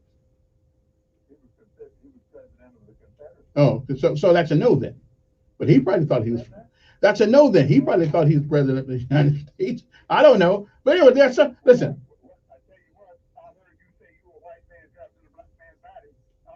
Okay then. Good morning. Who's this? Hey, how you doing? Pretty good. Hey, I want the donut. Yeah. I tried to definitely answer the question about the life philosophy. We went out of last time. Can you press on and see what it exactly is that James Robson can call life philosophy exactly? I don't think there is such a thing as a white philosophy. I think there's a philosophy, there are philosophical principles that put you in the way of success, and then there are philosophical principles that put you in the way of failure. What are they? Well, but again, philosophy doesn't have a color. You said, I mean, I'm not saying you said. Because philosophically, I have always been in disagreement with a lot of my friends who don't believe the way I believe, but they didn't understand that their belief system was built around a philosophy that they knew very little about, but they were like lemmings, like sheep going to the slaughter, in my opinion. So you're saying that the people you hung around with were black and they didn't have a good philosophy? They didn't have my philosophy. Well, how is that making you white philosophy? But the principles you have, you don't agree with some of the friends you were with. How is that making you a white man? That was a metaphoric statement, not a literal one. But I understand that. I'm just trying to figure out what. Because I did not believe, and I still don't believe. I still don't believe that even though here's one, black folks voted big time for Joe Biden. Joe Biden is an unadulterated racist. Okay, wait, I'm just that's true, and white folks fine but Joe Biden had said one time he didn't want his kids to go to school because it was a jungle. He also said some of his best friends, not some of his friends, some of his best friends were segregationists. How could you possibly put a guy in the White House, support him almost one wholeheartedly, or a guy who admits to you that black folks were nowhere on his list of priority? But you did. You went and voted for it. But Donald Trump, who has never really said anything like that, everybody said he's a racist. Because their philosophy was follow the Democratic Party no matter who they put up, in my opinion. All you're saying is, one, you're talking about a Democrat and a Republican, not a white and a black, because a lot of white people voted against Donald Trump. Some did, but we were right. But we were the only party. We were the only group of people that voted 95% and more for one party. We're still the only people that do that. There's no other group of people in America that vote that way but us. None. So what is the philosophy that you have that you feel that's not black? Well, first of all, I won't vote for a guy who said some of his best friends are segregationists. I tell you that won't do that. That's one. No. Wait a minute. Do you realize what that encompasses? When you say that your best friend don't like black, you say your best friend don't like black folks? I wouldn't say that in the 90s. Yes, you were. You were saying that in the 90s. He just said that. learned about that, what, a year ago? Well, that's just one. But again, I couldn't follow a party that believes that you should be tested by whether or not you want to kill your children in the womb. And then what? White people make, Again, they're for abortion. a lot of them are. A lot of them. But again, we vote 95%, the ones who vote one way. So you're actually then not a white man trapped in a black man's body. You just have the principle. Which is the point I've always been trying to make all these years. I'm closer to the white guy's philosophy than I am the philosophy of the higher ups in the Democratic Party, Republican, whatever they are. But I'm not a Republican, so I don't really care about the Republican Party either. They're a bunch of wimps. Okay, so I can agree with that. Yeah. I agree with that. I know you could. But anyway, we'll Yeah. get to it again. All right. Appreciate it. Difficult people to understand my philosophy. I don't understand what your philosophy is. It's complicated. You're right. Because, it's complicated. In other words, you're confusing terms as philosophy and culture. Those are two different things. I don't think they're separated. I think they're two of the same thing. No, they're not. Then well, culture is what you're brought up in. Okay, and part of that bringing up in a philosophy is a belief based on your culture. Yes, it is, Donald. And then what is your culture? In other words, it's all part of the same mix. There are a group of people here from India. Are they a part of Indian culture? From the country India. If their parents are Indian, then their parents have given them part of that culture. The majority of them are businessmen. Okay. So that is an Indian culture. Culture, I would say it is. So if you say that is an Indian culture, why isn't the majority of Indians? Why aren't they very wealthy in India? Because the mountain. Because and I was talking to an Indian about this the other day. Because there's so many people over there, the opportunities are limited, very limited, than they are over here. My point is, so I'll shorten it for you. Yeah. There are 1,400,000,000 Indians. There are a lot of them. Okay. There aren't that many of them here. Right. So the few that are here, they're the cream of the crop. Right. So they are a subculture. It is not a philosophy that they have. I'm pretty sure over 1 billion people have the same philosophy as the people who are here. Probably not. Because they have the education and the means and the ability to come to America and use that same philosophy that the other 1 billion people that they left have. Which is what I told you. The culture that it's all part of the same package. They are part of a subculture here. But they are still part of, because of their belief system, they believe that they could come here and be successful. Who is the most educated group of immigrants in the United States? Africans. No, not. Africa is a continent. Well, you know what I'm saying. The people from Africa. They're Nigerians. Nigerians are the most educated. And that's part of Africa. And you know what? Nigerians know. Now, is Nigeria not part of Africa? So, yes, it is. Okay. But I'm saying Africa is a continent. I got you. Nigeria is a country. Right. I got you. Now, we're talking about a specific group. But that is a small group. But I'm saying it's just like Indians. It's a small group. But they have a large impact even in this city. So don't people from Nigeria have to don't they have to put up with the same thing because of their skin color that you and I have to put up with, or do they not? You know what? When how many poor Nigerians do you know? So you make my point. What I'm saying is, it is a culture. And a culture, your culture is predicated on your philosophical principles and the things you believe in. Now, I'm pretty sure the Nigerians over there are millions of them that think the same way. Right. But because the Nigerians who come here are educated and have the opportunity. Sorry about that. Good morning. Who's this? Morning, sir. Morning. We want Mr. Donald at you back to bring some sense to this individual that you're sitting in the room with right there. Well, you know what? He has his perspective and I have mine. And he listens to a lot of conservative talk radio, and there are some slants in that direction. And then there are people who listen to the other side of the liberal side, and they have a slant that direction. So I'm neither way. I'm neither to the left nor the right. I'm more to the center. I just couldn't know what Kevin. I could over more time, but you educate him. I guess is what I want to say. You educate him more than others. You give room to shop with him a little bit. Well, Kevin, I want to respond to you, last caller.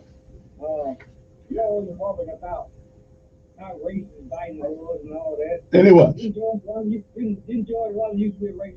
And y'all loved him too. That's not no. You voted for him back. You voted for him to go back in office also. All right. Here's what the deal is about people.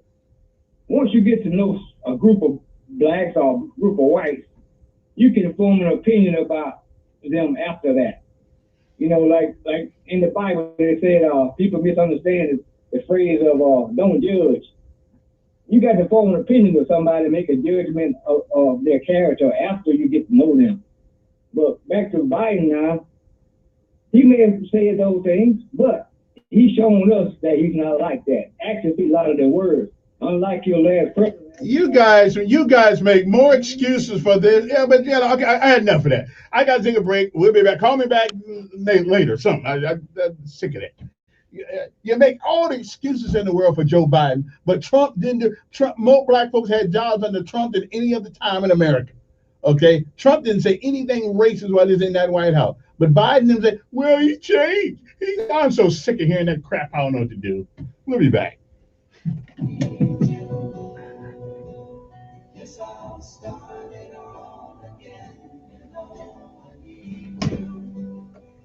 I just don't get it.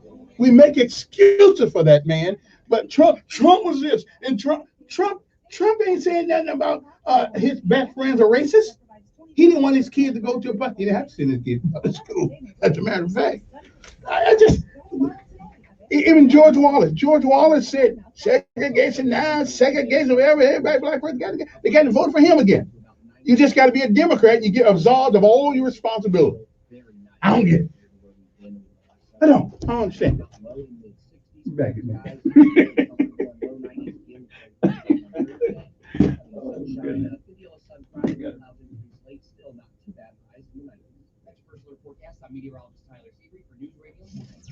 Montgomery Skywash Traffic, brought to you by Brubaker Motors. It's better at Brubaker on News Radio 1440. Good morning, Montgomery. Look for a disabled vehicle 85 northbound at Perry Hill. Hopefully pushed out of the way soon. Not seeing a lot of backup in that area. But be advised, 85 northbound near Perry Hill, we've got a disabled vehicle possibly blocking some traffic. Outside of that, we're looking good. You see something giving you trouble, safely contact us. We'll pass the info along. Appreciate your help. 567-9000. That's the number to call. NCS for an equity loan on your home, land, or auto. Good credit, slow credit, it doesn't matter. NCS in Wetumpka, NMLS 232876. Buckle up, it's the law from Montgomery Skywatch Traffic. This is For all your auto maintenance and repair needs, Chico's knows. Chico's Auto Pros now offers a full-service automotive center. Call Chico's today at 239-9510. Chico's knows. Sometimes you need things done around your house or land that your lawnmower or weed eater just can't handle. That's when you call Prattville Farm Center. They bring their own crew and equipment and clear whatever you need. They say no job is too small. I've been going to Prattville Farm Center for years, and I like dealing with hometown folks. They get the job done right and get it done quickly.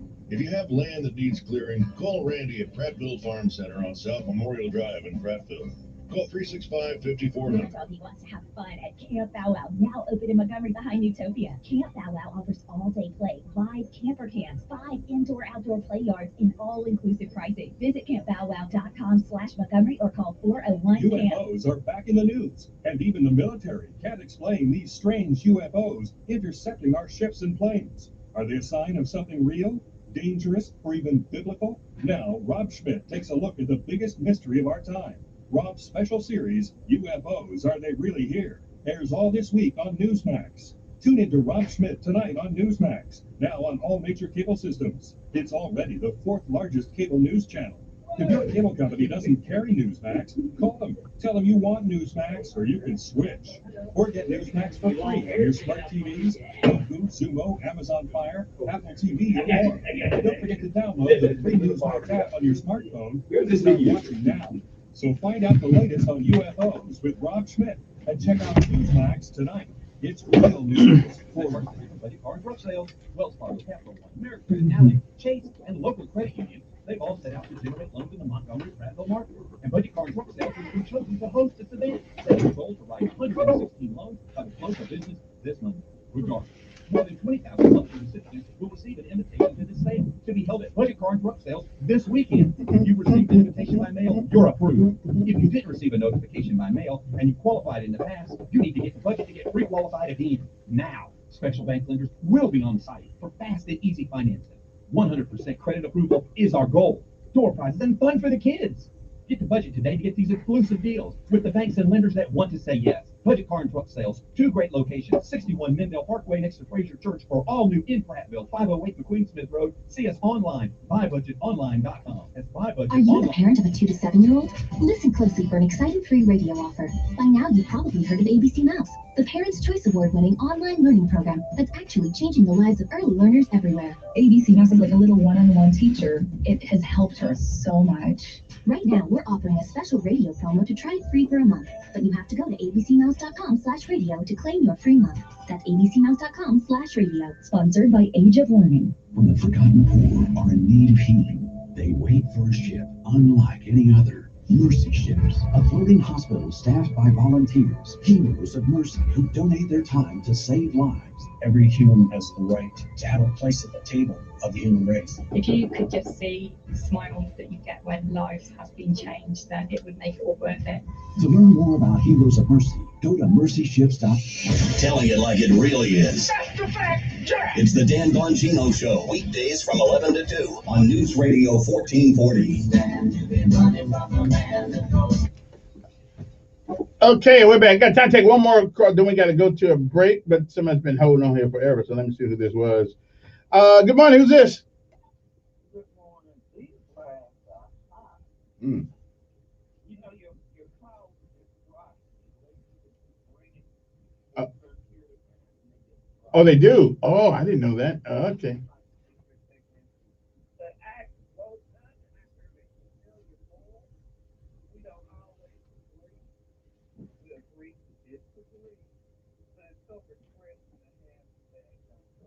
Why, thank you, ma'am. Is it? Yes. Yeah. It really is, because you're a very intelligent person.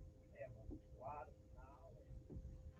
And that's what's so intimidating to a lot of people, because of the knowledge that you have. But you keep doing what you're doing and let those people deal with the feelings that they have, okay?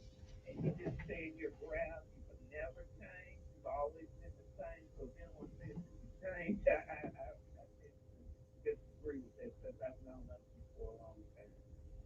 Why, thank you. Well, I'll remain the same. Okay. All right, appreciate it. I got time for one more. Oh, I guess there you go. But anyway, it is an amazing thing to me that how 2 or 3 people can look at something and still get a different opinion about Well, that. it's like I said, it's from your perspective. Yeah. It's how you're looking through the prism. It's according to what angle you're looking, what you will see on the other side. Mm-hmm. And that's where we are. I have different experiences than you, true. especially in the world of education. True, you have.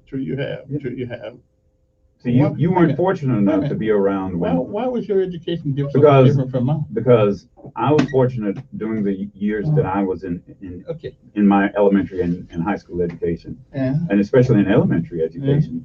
The best school in Montgomery was a black school, and that was and it was a public school, and that was Lab High. Good morning. Lab school. Who's this?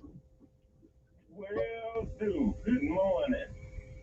Is that the one and only voice out here over there? Well, good morning, sir. How are you today?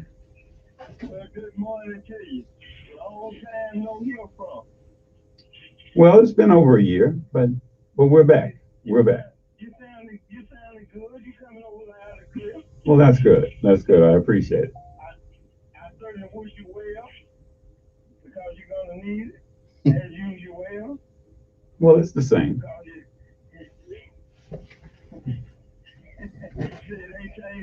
Yeah, everything's the same. Nothing's changed. Well, I never promised to change. I never said I'm going to change. Well, if you change, then you you wasn't what you say you were. There you go. So I changed it. But I don't mind listening to it. I don't mind listening to a different perspective, though. That don't mean I have to agree with it, but you know, it's different. No, none of that. None of that. Hey, you know what I say? Yeah, you're right.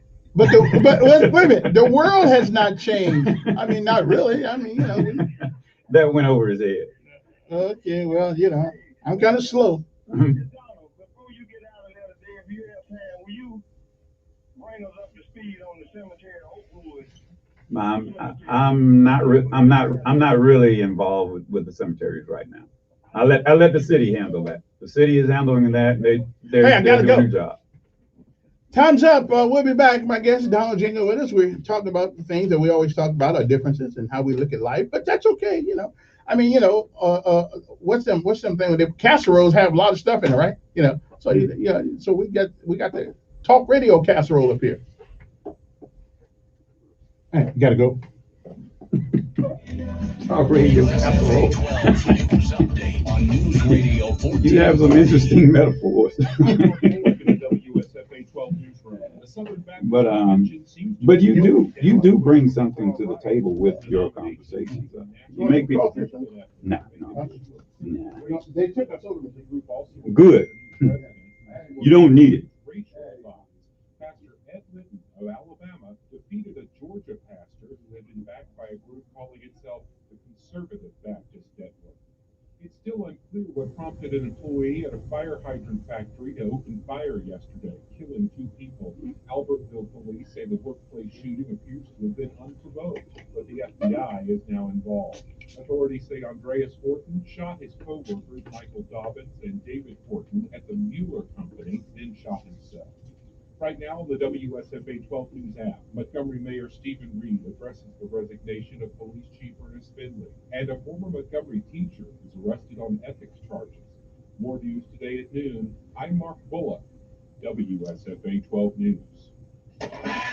News Radio 1440, the home of the University of... This is CBS News on the Hour, your home for original reporting. I'm Deborah Rodriguez. President Biden and Russia's Vladimir Putin have begun a meeting in Switzerland. They're expected to discuss cybersecurity, nuclear arms, and human rights. Correspondent Stephen Portnoy is there. The summit began with a handshake. Inside the 18th century villa overlooking Lake Geneva, Vladimir Putin noted a lot of issues have accumulated, requiring the high-level talks. And I hope that our meeting will be productive. Thank you. At that point, the brief photo op became chaotic. Rowdy Russian journalists and security officials made it difficult to hear President Biden's introductory remarks. It's always good for you. Stephen Portnoy, CBS News, Geneva. Mr. Biden has called Putin a worthy adversary. CBS News chief political analyst John Dickerson. To be called a worthy adversary by an American president for Putin, who wants to look on parity with an American president, is a kind of gift, which means when they get behind closed doors, you would expect perhaps the president to say, look, I've shown you respect there. Here are the things you need to hear me on in this private way. The summit is expected to last at least 4 hours. Each man will hold a separate news conference when it's over.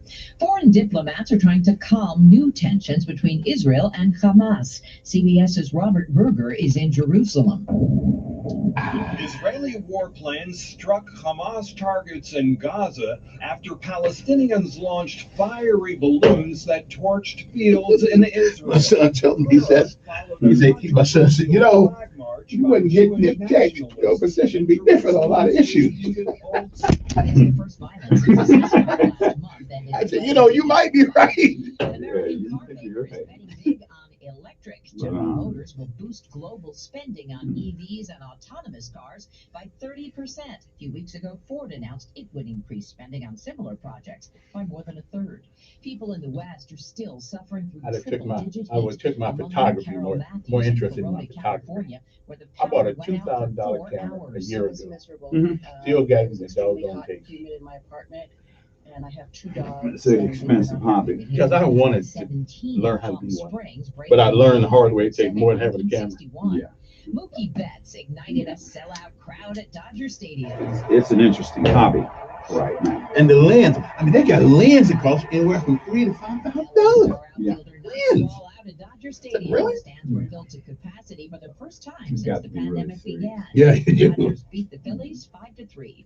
There are S&P futures down a lot of people who've made a lot of money. This is Yeah, CBS News. but they made money with the film and stuff like that. I mean, you think with all these SLRs that, I mean, the world is your oyster. I mean, you know, they got some camera that can take pictures underwater. Taxes or are in debt to But the now IRS. it's so hard This is because of important news. competition The is so rough. IRS just rolled out a new But I program always tell to people it takes more than a cell phone more easily too. resolve Yeah. their tax problems. It's called the Taxpayer Relief Initiative, and it Yeah, opens up yeah. powerful new options for people looking to get back on the right track with the IRS. And no one knows this program like I the have one of my professionals at classmates. Optima Tax She's, Relief, having America's nuts, most she trusted loves tax fixing resolution flowers, company. They've resolved over $1 different billion kinds of in flowers, tax debt for their mushrooms and clients stuff and like have that. the expertise and experience to help you. One easy call to Optima can start the It's an interesting process, hobby. helping to put an end to your worries of wage garnishment, asset seizure, and other aggressive IRS actions. Make today the beginning of your fresh start with the IRS. Call the experts at Optima Tax Relief now for your free confidential consultation. Call 800-343-6460. 800-343-6460. 800-343-6460. Optima Tax Relief. Some restrictions apply. For complete details, please visit OptimaTaxRelief.com.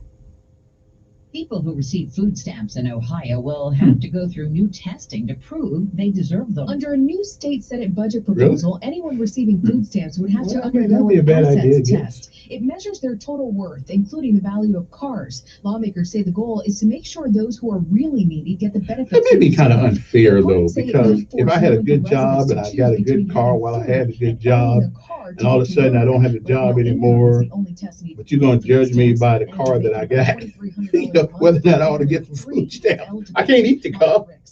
Well, there's a lot of collateral damage in something like that. It's Rita Moreno tells the Late Show Stephen one Colbert side doesn't fit all. to target his new movie In the But you get Heights caught for up. lack of Afro-Latino actors. The man who literally has brought Latino-ness and Puerto Rican-ness to America. Miranda has apologized. Deborah Rodriguez, CBS News. Puerto Rican-ness? Yeah. Yeah. Citizens of the United States will sometimes not recognize us as. Well, now that's true. That's true. As a matter of fact, I've heard some people say some of the most ignorant things. Well, they foreigners. No, they're American citizens. Really? They're in the armed Just services. consider them from down south. Yeah. They just talk a little different, but they still. Yeah. That's the culture. There you go. Because they're on that island, Right. they have a similar culture. Matter of fact, they may be a little bit more American than you. Yeah, they're patriotic now. Like, those on the islands, they're disproportionately represented in the army. A high percentage of them go in the service. High percent of black people go to the army now. Yeah. I mean, well, it's a great opportunity. It's a great place to get an opportunity. It puts you in at least in the middle class.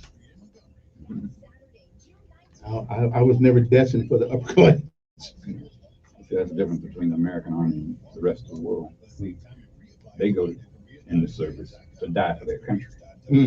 We go into service to make a living. But part of that living, if you have to, you got to die for your country. Well, their first priority is to but personally, I wasn't interested in dying for my country. I was interested in other guy dying for his. Because once you're dead, you can't do nothing for your country. That's a philosophy. That's a truism. I'm saying that's a philosophy. Yeah, that's a philosophy. That's right. You know, that's all those different groups in the Middle East. They have a different philosophy. Don't they? I heard a Muslim on TV. You get no medicine. How do you plan to get all that if you keep shooting at Israel? They gonna retaliate. I mean, well, I understand. That will never see. That's they don't understand. What really? Yeah, they understand. It's the same thing been going on for thousands of years. Yeah, the only thing that changed is when Israel, the country we know now, they bought their land. No, they didn't buy it. They bought $4 million. They paid. They didn't sell it to them. That's like saying they bought land in Africa. They didn't buy anything. Somebody sold them. No, they didn't. You got to own it to sell it. You don't sell it. But They never sold it. Well, in that case, nobody owns land because it was here before we got here. Well, it's just like the Indians sold New York, Manhattan. It was never really for sale. All I know, if I paid somebody a check, it's mine. Okay. And I'm gonna fight for it. No, they moved it. No. No, when Great Britain left in 1948, right? They said, okay, y'all handle this. We can't do that. But they still gave $4 million. No, when they left. I understand, but they still gave somebody $4 million. You can't divide something. Another country can't choose what belongs to someone. That's what happened, Kevin. We do that over here. The people, we did that over here. The Indian Removal Act. They just moved. Andrew Jackson just removed all the people in Mississippi that they could, and those that were left behind, put them on the reservation. Okay, that's the same thing happening here. They moved them out. But it's always been about land and the fight for it. Hasn't always been. Only when the Europeans got involved when it was about land. Wait a minute, you don't think they were fighting in Europe over land? Europe, all the Europeans, because all of those different countries in Europe, they've always fought over land. So they start fighting other people for their land.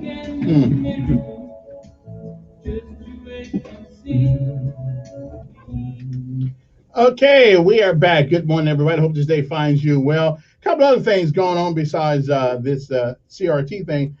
We are asked Don a little bit what he thinks about the circumstances surrounding. Well, we don't really know the circumstances except what the mayor said about the new police chief we're in search for. What he thinks about that. Let me take this last call, and then we'll get into something else besides the CRT stuff.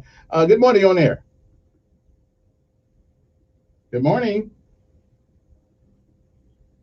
Hello. All right, got there. So what do you think about our? I mean, he's 6 years. That's a good run for a police chief. I hold the police responsible for the environment that has been festering in America and Montgomery for a while.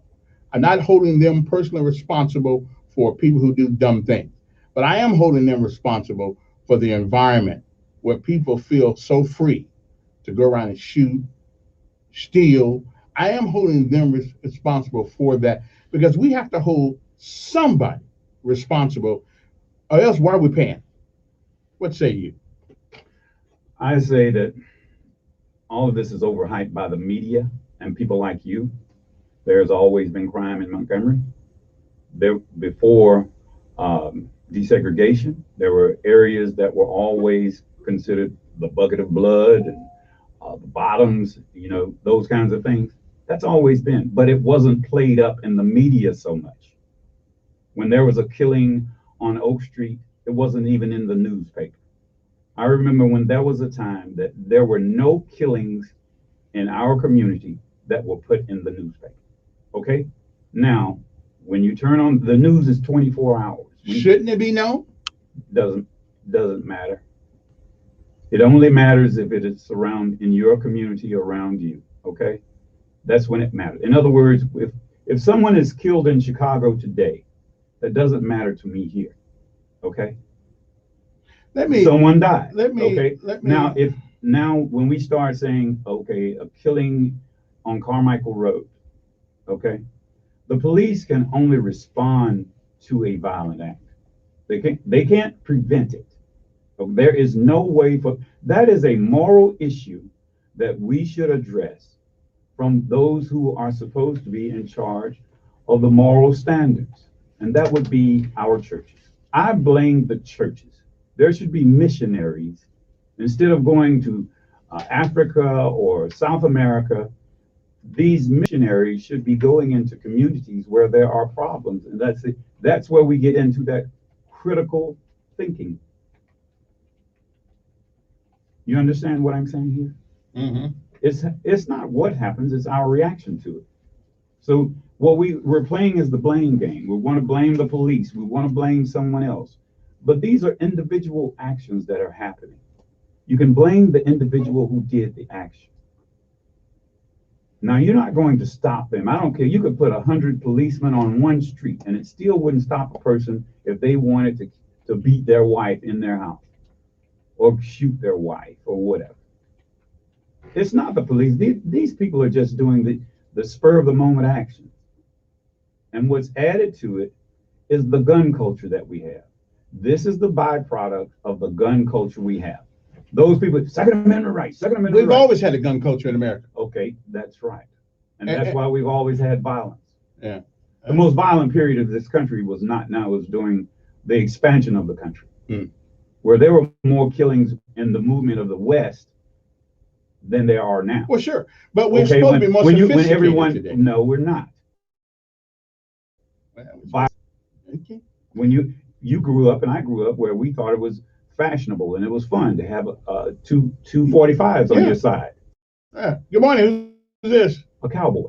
Hey, good morning, my friends. How y'all doing? Good morning, sir. Oh, welcome back, my friend. Welcome back. Well, thank you, sir. It's good to hear your voice. Thank you very much. You're 100% right. If you don't believe what he's saying, anybody who do not believe what he's saying, then read Michael and look over the Bible of Michael. But whosoever, I want to say this boldly, whosoever, I love that word, whosoever hates his brother is a murderer. Whosoever, my friend. And we all keep that in mind. The very preaching that every Sunday in church. Whosoever hates his brother is a murderer. Have a good day, my friend. All righty then. Good morning. Who's this? Good morning, Kevin and Donald. How are you doing today? Fine. How are you this morning, sir? Doing fine. Good to hear you back on the air, Donald. You know, while I will agree, we've always had crime. What we do have to realize, last year, Montgomery reached 200-year history, set an all-time record of 68 homicides. And we are on pace right now to set a new record of 76 homicides. I mean, it is what it is. And while as I agree, police can not stop a murder, I will give an example of what Mayor Giuliani did in New York City when he was mayor in the 80s. He had the police start cracking down on minor crimes. Because generally an individual, a criminal, does not just say, I'm going to wake up this morning and go kill someone. There's a progression of crime. And violence, a murder, a homicide, is the end result of a progression of minor crimes. And by concentrating on minor crimes, the criminals, they were able to get the criminals off the street before they had killed someone. And as a result, during his tenure as mayor, homicides plummeted. And that is where we need our police force to do. That's why we need more officers. We need them there getting paid overtime, more boots on the ground. Because in that manner, yes, the police can prevent homicide because the criminal is in jail for committing a more minor offense. You disagree? Yeah, I disagree with that philosophy because what you're saying, if you arrest more people, then automatically crime will go down, the murders will go down. So now what you're doing, you're filling up the jails more with people with minor crimes who may or may not have been an individual who would have committed a murder. Because what you're doing, this is a statistics game you're playing here. Okay, let's look at realistically, what is the cause of the crime of murder that was, let's be specific on that. Why did the person kill the person they killed? Okay, cause and effect. There's an excuse in their mind. Go ahead. Go ahead. What I told you was not a philosophy. I'm telling you what actually occurred during the 80s and 90s when New York City was off the charts. Okay. How many people in New York? 13 million. Okay. How many people in Montgomery? Well, less than 13 million, but guess what? We you're saying fill the jails up with people with minor crimes.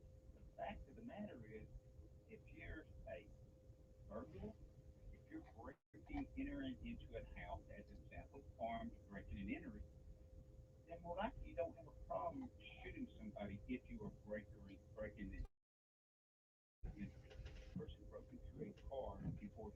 felony to break into a house. So if you arrest him for breaking into the car, he does not have an opportunity to break into that armed house. Again, it's not a philosophy, it works. Well, I think the police presently do arrest people for crimes such as that. Felonies, you still get arrested for, okay? So what's different? Well, You're talking about misdemeanors? You're talking about misdemeanor, a guy who steals a loaf of bread, that he probably will kill someone? We have people out on bond for suspects for murder. Okay. That was arrested last week or 2 weeks ago for another murder in another county here in Alabama. Why was the person back on the street? Well, I don't know. I don't know the situation of that. I mean, there are people who are on bond all the time around here. So I'm trying, but let's get back. That's being out on bond. They've been arrested, okay? Then they were out on bond, okay? Now, you said arresting people, arresting more people. That person has already been arrested now. That's a separate issue. Never should have got bond. Would you agree? If you are a suspect in a murder, why would you put it back out on the street? Well, that's why they call it bond. You will pay a price for doing that. Well, that's the judge's decision there. That gets in. Now let's say, what do the police don't have anything to do with that. That has nothing to do with policing.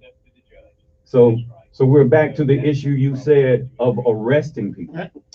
Hey, appreciate it, guys. Let me take one more call before I take my first break. Good morning. Who's this? Good morning, Mr. Evans. Good morning. Good morning, Mr. Speaker. Good morning, sir. We love to talk about Yolanda, but everybody look at that crime rate when David Dixon was the mayor of New York and what he brought us from. It's down. Giuliani is continuing what he was doing. And I don't know why we keep putting Giuliani out there. I guess on the right it's good to do that. But look at what New York was when David Dixon was mayor and where he left the crime rate. Now, we all know that what guns are is to come back in the day. How many of us had handguns? You had long guns. We didn't introduce these handguns in this society where people can't see what you have, and then also you pull it out and you shoot people. That gun culture is a part of our problem, but we don't want to talk because we're talking about sexual women. You would have introduced, besides alcohol back in the day, now you got drugs, alcohol, and everything else in this society. Get them corrupted the mind, and that's what we're dealing with. Okay, you get some other stuff straight, like you said, and I think Mr. Nigga right. The church need to get into it instead of going over Africa or whatever else, do it in these cities. Well, I guess the question I had, are we right to blame the police for the environment that festers in our community? No. I think we have a right. No, police are not responsible for that. But they are responsible for the environment, I think, because they did not create the environment. Well, who created? No, they didn't. Individuals. But they're responsible for managing that environment. So you're talking about morality here. No, I'm not. I'm talking about legality here. No, morality. If you are amoral, legal doesn't matter. I don't think people are amoral. Yes, they are. I think they know the difference.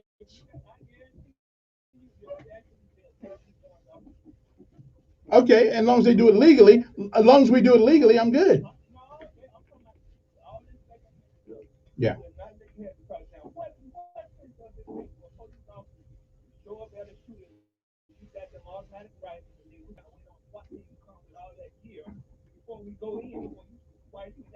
Well, you got to do what you got to do, but again, somebody is responsible for the environment in which this crime is festering. Let me ask you this. Okay, here's what we need to do. We need to take a polling of all of the murderers and say, if you had an opportunity, would you have done the same thing again?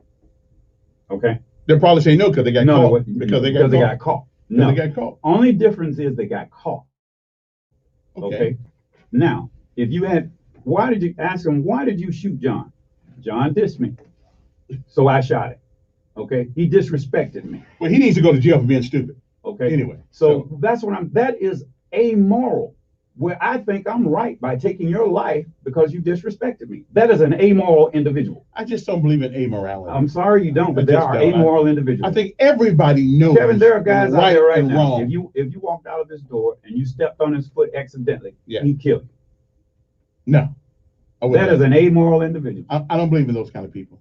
Let me use that as an excuse. Everybody knows the difference between right and wrong. Everybody does. I'm not. They choose not to do right. Well, okay. They have no morality. Well, they choose not to do right. We'll be back.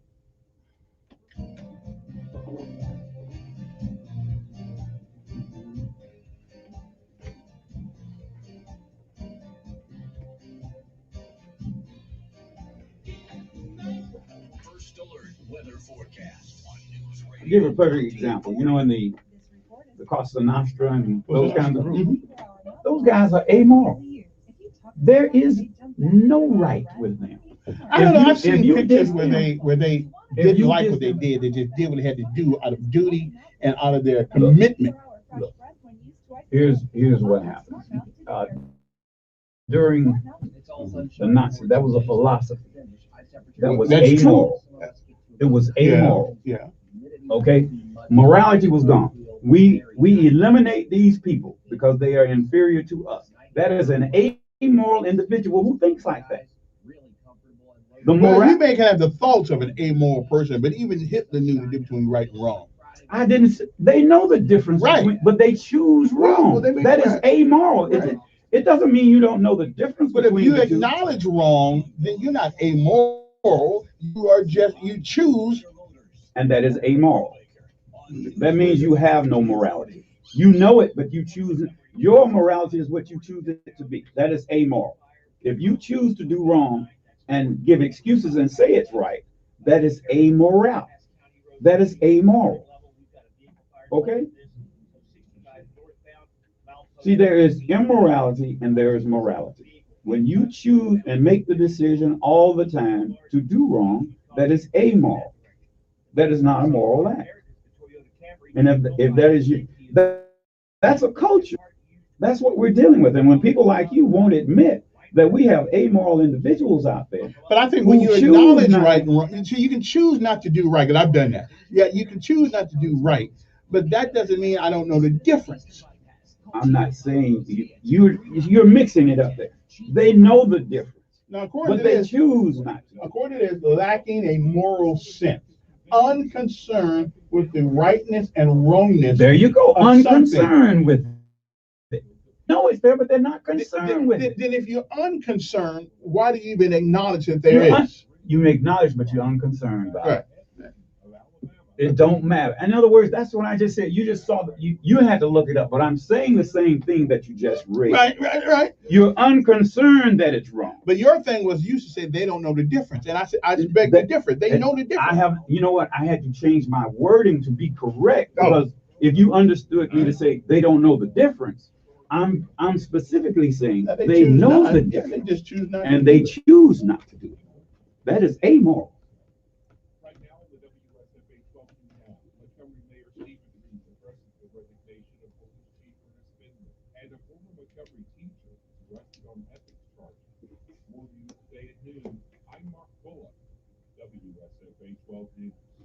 Ron's Roofing knows that when a storm damages your roof, it's hard to know what to do next. Easy. Rely on the most trusted and recognized roofing name, Ron's Roofing. They'll help protect you from the next storm. Ron's Roofing understands that your roof is your home's first line of defense. That's why they work with all insurance companies to ensure that your home is protected from any unexpected storms. A job won't get the Ron's Roofing name on it unless it's done right. Visit ronsroofing.com or call 215-0070. Your doggy will have fun while you're away for the 4th on vacation or a weekend getaway. Be proactive. Get your doggy vaccine ready and temperament tested to stay in play. Camp Bow Wow offers all-day play, live camper camps, and indoor-outdoor play yards. Visit campbowwow.com. Well, at least I can expect my terrain about all this. So that's good. A different perspective. I don't have to talk this much. You're a mess. You're a mess. A mess in the West. Laura, amen, Donald, amen. Somebody named Laura Collins said, amen, Donald. Murderers are out on bond and commit other crimes. Which it goes to the point Bud was making. No, it's not. If you put that guy in jail, he won't be outside committing another crime. That's not what he said. He said for minor crimes. So put him in jail for minor. Oh, He didn't commit the murder. He's out on bond for murder. Right. And then he committed another murder. But he wouldn't have committed that second murder had we left his butt in jail. That's not what, see, the first murder, yeah, he was arrested. Right. And was out on bond. Right. Okay. The second murder was, now it's up to a judge. That's not the police. No, right. That's the judge. Well, that's true. So the police didn't stop it. Well, then we need to get some more. We need to get some more judges, because I'm about tired of this. We can't go nowhere. You can get killed in your house today. You can just be sitting at home minding your own business, watching the game. Bam, a bullet comes through the wall. I mean, something. Again, though, I'm still blaming if law enforcement is not at least in part responsible for this environment, who is? We pay them $150,000 a year to do legal stuff. No. They're there to protect. No, they're not. After the fact. Right, they're not there to protect. They respond to a call. Right, exactly. They respond to a call. So what? So we might as well get rid of the police. No. We need to take a different approach on the people who create this atmosphere that you're talking about. Put them on an island somewhere where they never water. Hold on. Yeah. First, you know where it starts? It starts in elementary school. Well, we can't count on school. Well, here's what I'm telling you. We can have discipline. You can go to just about any public elementary school right now. Yeah. And by the fifth grade, you can name which students will be in prison. Because we know. And that's how prisons are built. Prisons are built based on the activity that goes on with these fifth graders. Okay? So we already know that. And you now know what I mean when I say amoral. Amorality is something that comes about over a period of years. After seeing drug dealers for years, if you see a drug dealer going around with a $500 car with $5,000 rims on it and chains around, gold chains and stacks of money all the time, you begin to think that is right. Your parents did something wrong. Good morning. Who's this? Hello.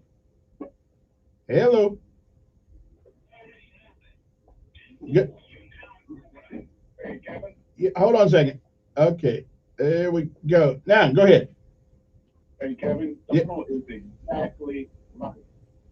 Can't get any better than that. And it has a lot to do with education. It has a lot to do with community culture. It has a lot to do with parenting. It has a lot to do with mentorship of churches. Whatever, all those are paramount. A police department is only as strong as the community it serves. And when you have a community culture that says snitches get stitches, and when you have a community culture where someone who gets gunned down in front of a courthouse after testifying as a witness, then you have a problem. So it's just like you have health issues. Until you go to the doctor, he's not going to be able to do anything for you. You got to first make the first step. So we have our issues, and we know we have it, but until we acknowledge it and do something about it, you're going to be calling the whole police. Police will only do so much. So let me ask you a question then. Why is it that we blame the garbage people when the garbage is not picked up? Because they are not responsible for putting the garbage out there on the street. So don't we hire the sanitation department to pick up the trash?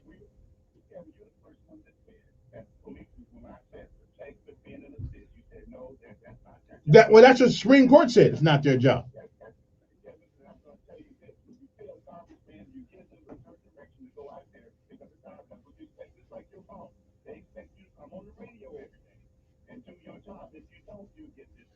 So why do we need a police department then if we can't hold them responsible for the environment? The police department is only as strong as the community. Let me share this with you. I remember when I was what's called community police, and I was sitting at the photo house one day, and you had a person come in and inform me and said, there's a break-in going on right now. You need to hear from me. And it was just right down the street from the photo house. Me and my partner got in the vehicle. We didn't turn on the emergency light. So back and we just eased in the community. Lo and behold, we made a way to the house. There were two teenagers in the attic. The owner was in the hospital. He was sick or what have you. The community supported him. It takes that, Kevin. You can't be all and see all. And I understand that, but we pay millions. The biggest budgets and what the biggest budgets in the city of Montgomery is police and fire. And we can't expect them to keep order. Mm. All right. When you have officers going into these elementary schools, that they didn't know that they were good guys. We had to assist. That's where it starts. That's when people start trusting the officers Okay. to help them police their own community. All right, appreciate it. You know, there's only two jobs in America right now where we can't hold people accountable because they didn't do the job: teachers and police, I guess. Teachers. You're blaming the wrong people. But again, they have a job, and that job is to enforce the law. That teacher's job is to teach according to the rules that they have. Right, I got you. But don't tell me, well, you didn't teach them at home. Well, that's why we send them to school. So what do you think the police can do to stop a murder? What environment can they create? Can the police create to stop murder? I believe that if our system was more immediate than it is, that people would think twice. And again, we may not can do nothing about this guy who just did his, but with enough punishment, with enough severe punishment, maybe somebody else wouldn't think about doing. Now, what is severe punishment? Automatic 5 years in prison if you use a gun to do anything, except for protecting your life or the life of your family. Other than that, you get 5 years in prison. That's it. And on top of what you were gonna get to begin with. That's what I'm looking at. At least we know for 5 years that son's gonna be out the street. Okay. And maybe that's an opinion. I mean, maybe he'll change for them first 5 years he in prison. I can't say whether I can't tell you because sometimes they come up better crooks. Yeah. Good morning. Who's this? Good morning. This is Ava, Mama Love Lewis, one of the true trailblazers of the Women's Army Corps. Mr. Donald, you better be careful what you say about preachers because they are holy.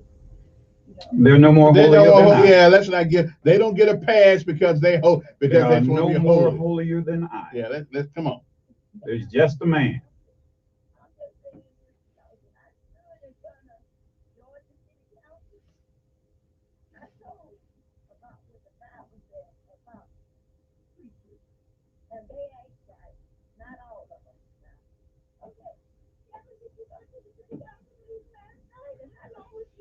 Wasn't there long at all. They didn't have nothing on the agenda that I wanted to see. No, but I was there when we know that for some reason for 30 years I've been here, they don't have an SOP for liquor licenses. We know that.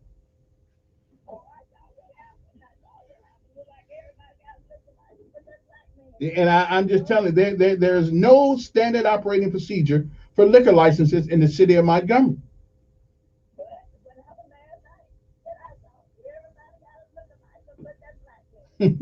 Well, maybe they thought black folks had too many liquor licenses, which we do. But if you're gonna give one to one, you gotta give one to all. I guess that.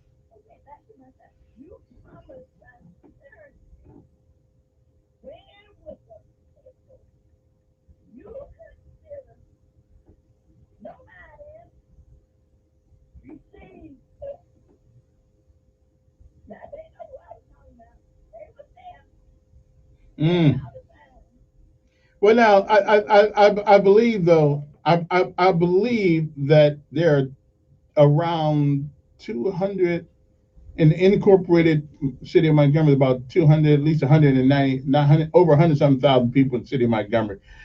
You can't personally talk to everybody every day.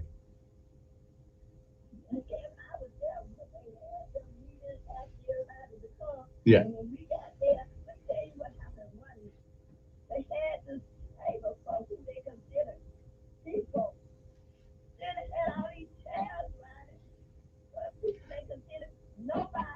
But I went to one of them. No, I went to one of those nobody meetings. Right, but okay. Mhm.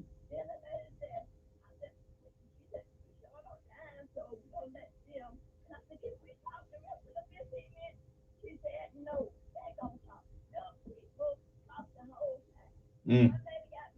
I know. But that's history, though. That's all. But that's all. It's all. That's a done deal now. That's gone.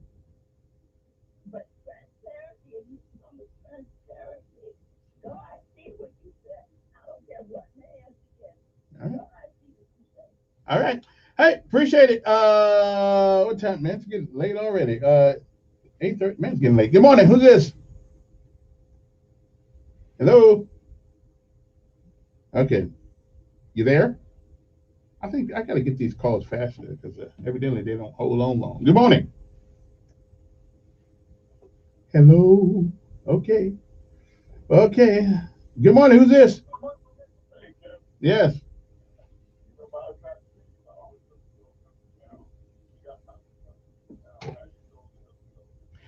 I know we really got a lot of them, and how you going to turn one down and give a bunch some and then one none?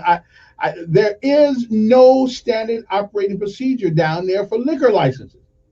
It's up to them.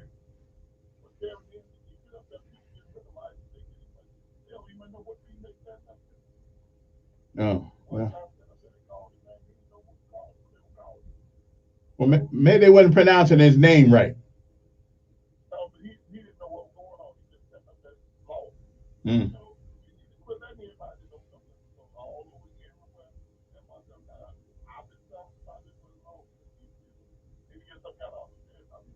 But on the other hand, if you can't get businesses to come over there, uh, somebody asked me the other day, well, is an empty building better than having a business in the building?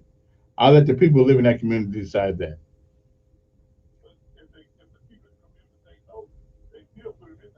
Mm.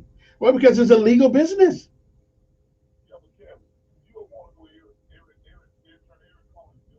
No, I don't. But so why can't we seem to get other businesses in those communities?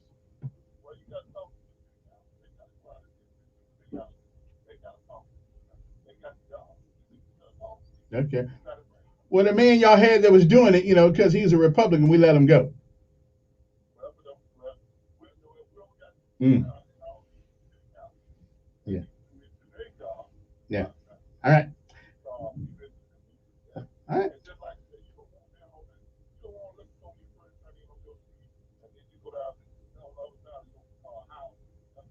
Well, I don't mind if he on your street. I just don't want on mine. Don't bother me.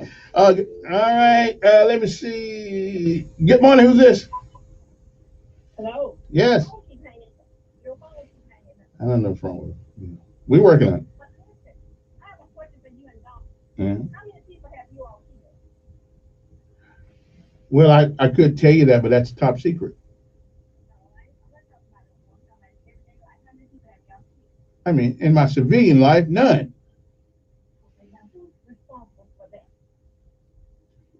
Well, I could. Well, one time I couldn't. One time I couldn't find the gun. Not yet. No. Well, we are individually responsible. We are responsible for what we do. Right. But if I knew that on a gun crime the police be here in like 3 minutes and I'm going to jail for 5 years, I'd try to talk to brother rather than shoot him. Okay. I just think we did. Yeah.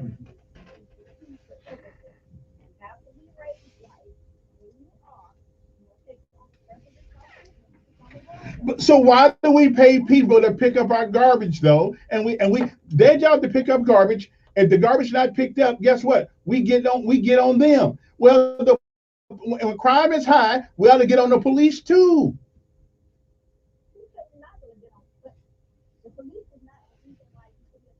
Well, that's true. I don't really worry about the crook. Right. The crook's not worried about the law. Right. And I got that.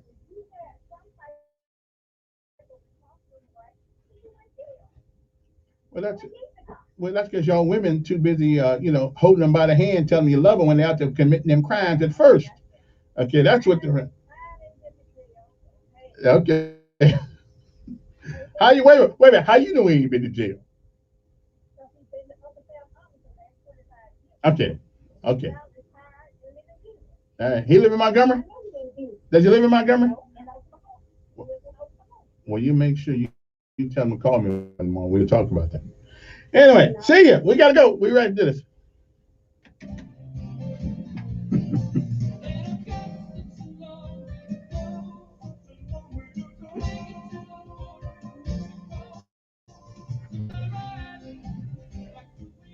Weather forecast on News Radio 1440. This report is sponsored by Larry Cox Chevrolet. Shop them online at Larry More things change, the more they stay the same. Or visit 2101 Cobbsport Road in Prattville. And if you have an extra vehicle you want to sell, bring it in for an instant cash offer. I see you got another car. Yeah, that's my Biden car. I knew when he got in, the gas was gonna go up. So I got a 3-cylinder. Okay. Actually, that's not totally true. Okay. See, I learned something about buying cars. Really comfortable and low 90s. You pay and another into it. Plenty of sunshine. Good deal of sun Friday. Because by the time you get done trading cars every 2 years, you take a $20,000 car and turn it into a $60,000 car. You have spent a lot of money on interest and very little money on principal. True. That's a problem. That's a problem. That's a recipe for disaster. That's a problem. You spend a lot of interest. Yeah. You've not spent that much on principal. Add it up, and you have bought 6 cars. Yeah. Not 3, 6. That's true. I have, like my brother said, he never buys a new car. He always buys a used. Not that old, but if you buy a car that's a good, dependable brand anyway, buy one that's a year old. Yeah, this is a 2021, but it had $3,000 on the board, so it was considered used. They already dropped the price down. It normally goes for 25 new. I got for 18. Come out June 19th from 4 to 9 p.m. at the Riverwalk Amphitheater to honor Juneteenth. Matter of fact, they're selling used cars now for $20,000. Yeah, because they say they can't find the parts for the new ones. It's a worldwide shortage of chips. You can't make them fast enough. There's supposed to be having 2. And I have a friend who invests in chip companies, and they're building 2 new chip companies in Montgomery. But it takes a long time to produce. Well, you're on computers because it's so small, and the machinery to do it, it can't keep up with production. F-150s, there are thousands of F-150s up there, and no chip for them. What they do is they manufacture the car, put a chip in it, put it out on the lot, take the chip out. So all they're doing is waiting on the chip. And then some, like Hyundai, they slow down production so you won't have too many cars out there without chips. But they're gonna close down this week. Yeah. Yeah. And that's a worldwide. You're in pain and you Which know means something is off, but you just used ignore it. cars The hard are now part in is shortage the because a pain. lot of places Easy that part is making sell an appointment with Zinc their Chiropractic and used finding rental relief. cars Doctors tell don't you have. on to Zinc at Zinc Chiropractic. So now they don't have the cars to rent. You do realize that they get really cheap, not necessarily. I don't know, and I don't even get into that. I really don't care. I mean, I didn't get it. I don't. You look, whatever happened there. Yeah, that's ain't my monkey, ain't my circus. I really don't care. And there are going to be a lot of confusing things to happen. We're in a place we've never been before, and across the country it happens where people start blaming race on everything. Get back to that issue. Problem we have, and But I don't know how we're gonna have that. I don't know how we're gonna have that being raised because we got a black man, black lady, yeah, the predominant department. That's what I'm saying. Then people, we've had been there, done that. We have a black mayor. Now we need an administrator. Okay. 25 years. It's there when you need it. Go to mypatriotsupply.com. Ooh. We'll ship it What's that? quickly and discreetly to your door. Not wait for something bad to happen again. Rather, be more self-reliant. Go to mypatriotsupply.com. mypatriotsupply.com. Hi, I'm Dr. Lonray Pelusi with today's Tip for Kids from the American Academy of Pediatrics. Getting ready for a new baby is a busy time. Which don't surprise me. Breastfeeding will give your baby the best start in life. Breast milk is easy to digest, You know, and it that, has all the nutrients your baby that needs. business, Breast milk protects you know, babies from disease age and wears out, infection. but it doesn't play the same in another arena, so you can do that. And Yeah. Breastfeeding, talk with your pediatrician and they would be a perfect one for that arena.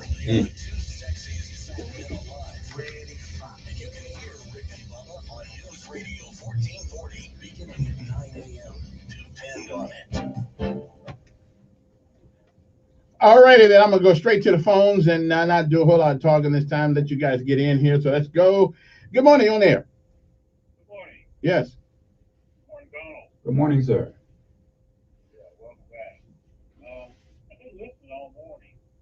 Don, I think remember your mother having a couple of young men that I met up with a little last time I saw him. They were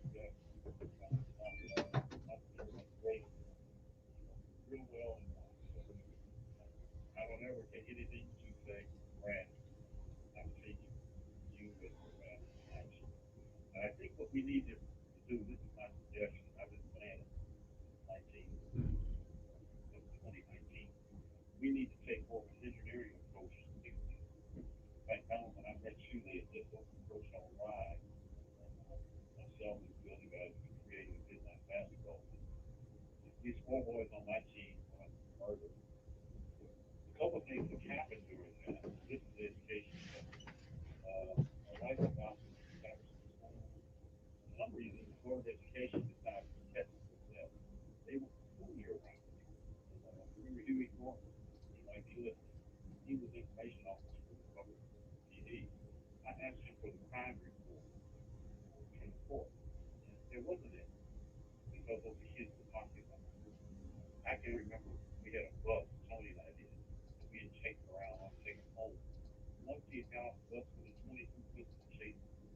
He had that gun on the whole time. He had been basketball practice and everything. We got serious problems. We identified them all, but we are not coming up with the right solutions. And unfortunately, a politician, once you've elected, you've credentialed him to handle it. They might not be able to. They need to look at things mechanically. And what can we do? Just like the boy put his finger in his eye and stop the blood. We stop the blood, then we got to go in and suture up all the wounds and this stuff. And we're not even thinking on that level yet. And once we do that, we might be able to accomplish it. That's my comment. All right. Appreciate it. Good morning. Who's this? There you go. Hello. All righty then.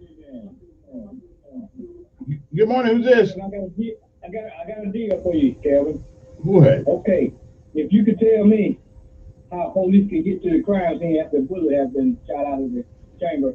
I found here 12-piece box of Popeye chicken. You still eat Popeye chicken? I'm laying low on it for a while. I think I've got stock in it by now. So I'm working. I'm doing a lot less right now. So in other words, you're telling us that the police need to be the follower? No, I think one of the problems I heard. I don't know if it's true or not. So I don't know. But police were stymied by getting more involved and hug a thug than arresting a thug.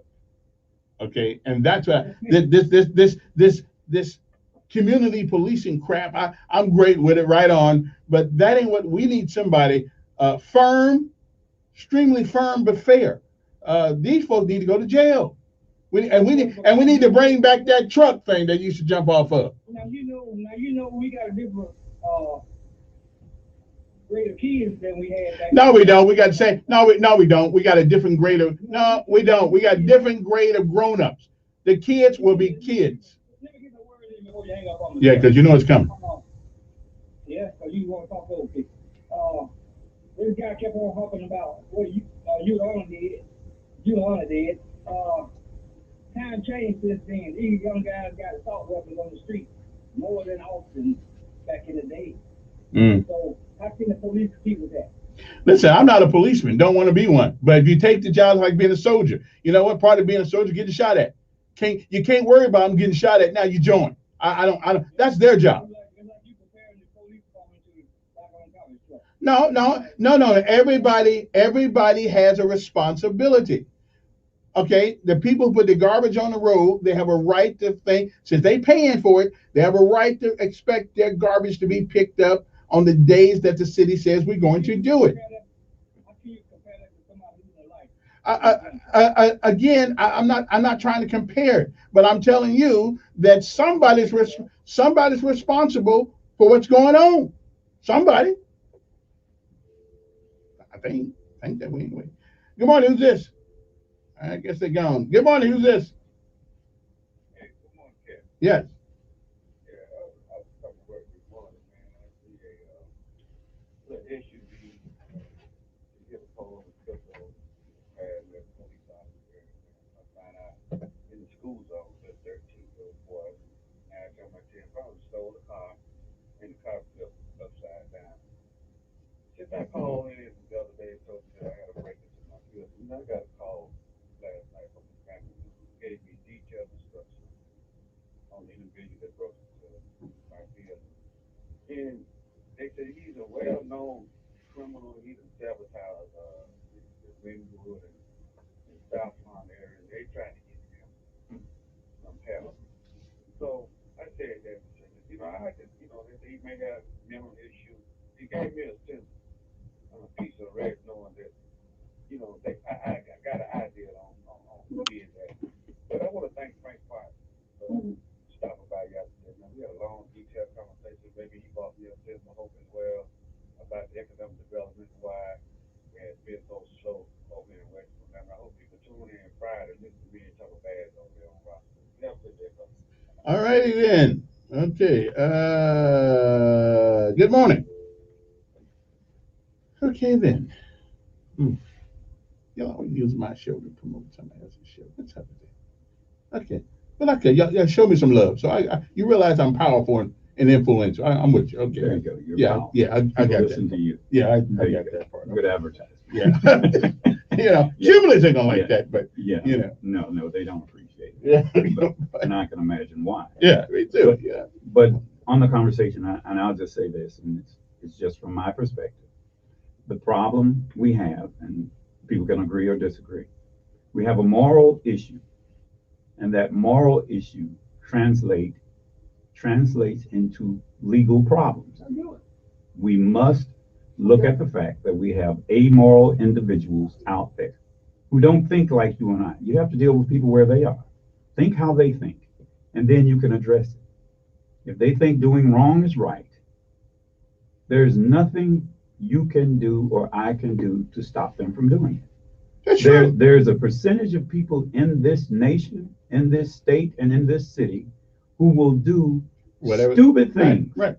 And there is nothing the police can do. You can blame the police. I would agree. I don't blame the police for the crime that people commit, but I do blame them for us not having a strong enough environment where they ain't scared to do crime. No, they're going to do it no matter what. Okay, well, maybe so. They're going to do it no matter what. Maybe right. Good morning, who's this? Okay. Good morning, who's this? Already gone? Good morning. Okay. Not holding on. Depends on what you're holding on to. What else is going on? Yeah, but so does the death penalty stop people from killing people? It stops him. Does it stop people from But I'm not for the death penalty. No. Okay. No. So, again, I'm going back to the garbage truck. We expect our garbage picked up. The garbage people don't put it out there. That is an unfair comparison. But I don't think everybody got a responsibility. Garbage is something that you can see. Right. If you're talking about a garbage can in front of your house, picking those up, there is a schedule to pick it up. Right. Right? Right. And if it's not picked up on that schedule, you know that there's someone responsible for doing that. Right. And all you have to do to correct that problem is schedule more people to pick it up. But they can say that's a simple problem. But they say we ain't got enough people. Come on, who's this? Then we let you have the last word. When you get caught in central prison, locked up in prison, do you stop? Do those criminals in there stop doing crime? Well, once they get the max sentence and everything, they're still doing crime. So how can you stop it? I ain't trying to stop it, but we need to have a healthier response to it. What more healthy response can I have when you get sent to prison and then still commit crime in prison? Well, let me cogitate on that. I'll get back with you. Yeah, I'll get back with you. Whoop! Don't have any more time. All right, 30 seconds and you're it while I'm cogitating. Yes. Hey, how you doing this morning? Pretty good. You got about 30 seconds. I'm sorry, but I'm running out of time. I just wanted to challenge Donald on something. You spoke briefly earlier about the racial situation, black man, white man fighting for a job, and the white man putting a job over the black man. Do you still think that that's holds true today? With some people. And the other way around. The other way around. That's personal prejudice. That still exists. Well, I think with both black people and white people. I said both now. Right. Well, but I think in this business environment today, black men with a college degree hold a lot of power. That's a thing that I think true across both business sectors, especially if you get into the technical engineering aspect. Black men with degrees got a lot of power.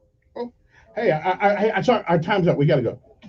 I'm Mark Bullock in the WSFA 12 newsroom. The Southern Baptist Convention seems to be tamping down a push from the far right. The denomination meeting in Nashville defeated an effort to make an issue of critical race theory. The group also elected a new president who has worked to Black man with a college degree. Pastor Edmund of Alabama. You know what? It used to be a postman. You'd have to have a college degree. That's why a lot of postmen that are in their 80s, that's why they have a college degree. Just to be a postman, you had to have a college degree. That proved that you were worthy. Or it proves you paid somebody a lot of money. Yeah, I mean, people pick things out, but I'm saying there's a certain amount of prejudice out there. Well, sure, as long as they're human beings. But it's the only thing now, it is not legal for people to do that. Now, if they can get around it, then they do it. But they still do. If that is in their head, and I don't know what you think unless you say it. So it's done. It's just like, who is that? What's that company? This is CBS News on the Hour. Your home One of the for tech original companies is having a problem. I'm Deborah Rodriguez. Why you don't have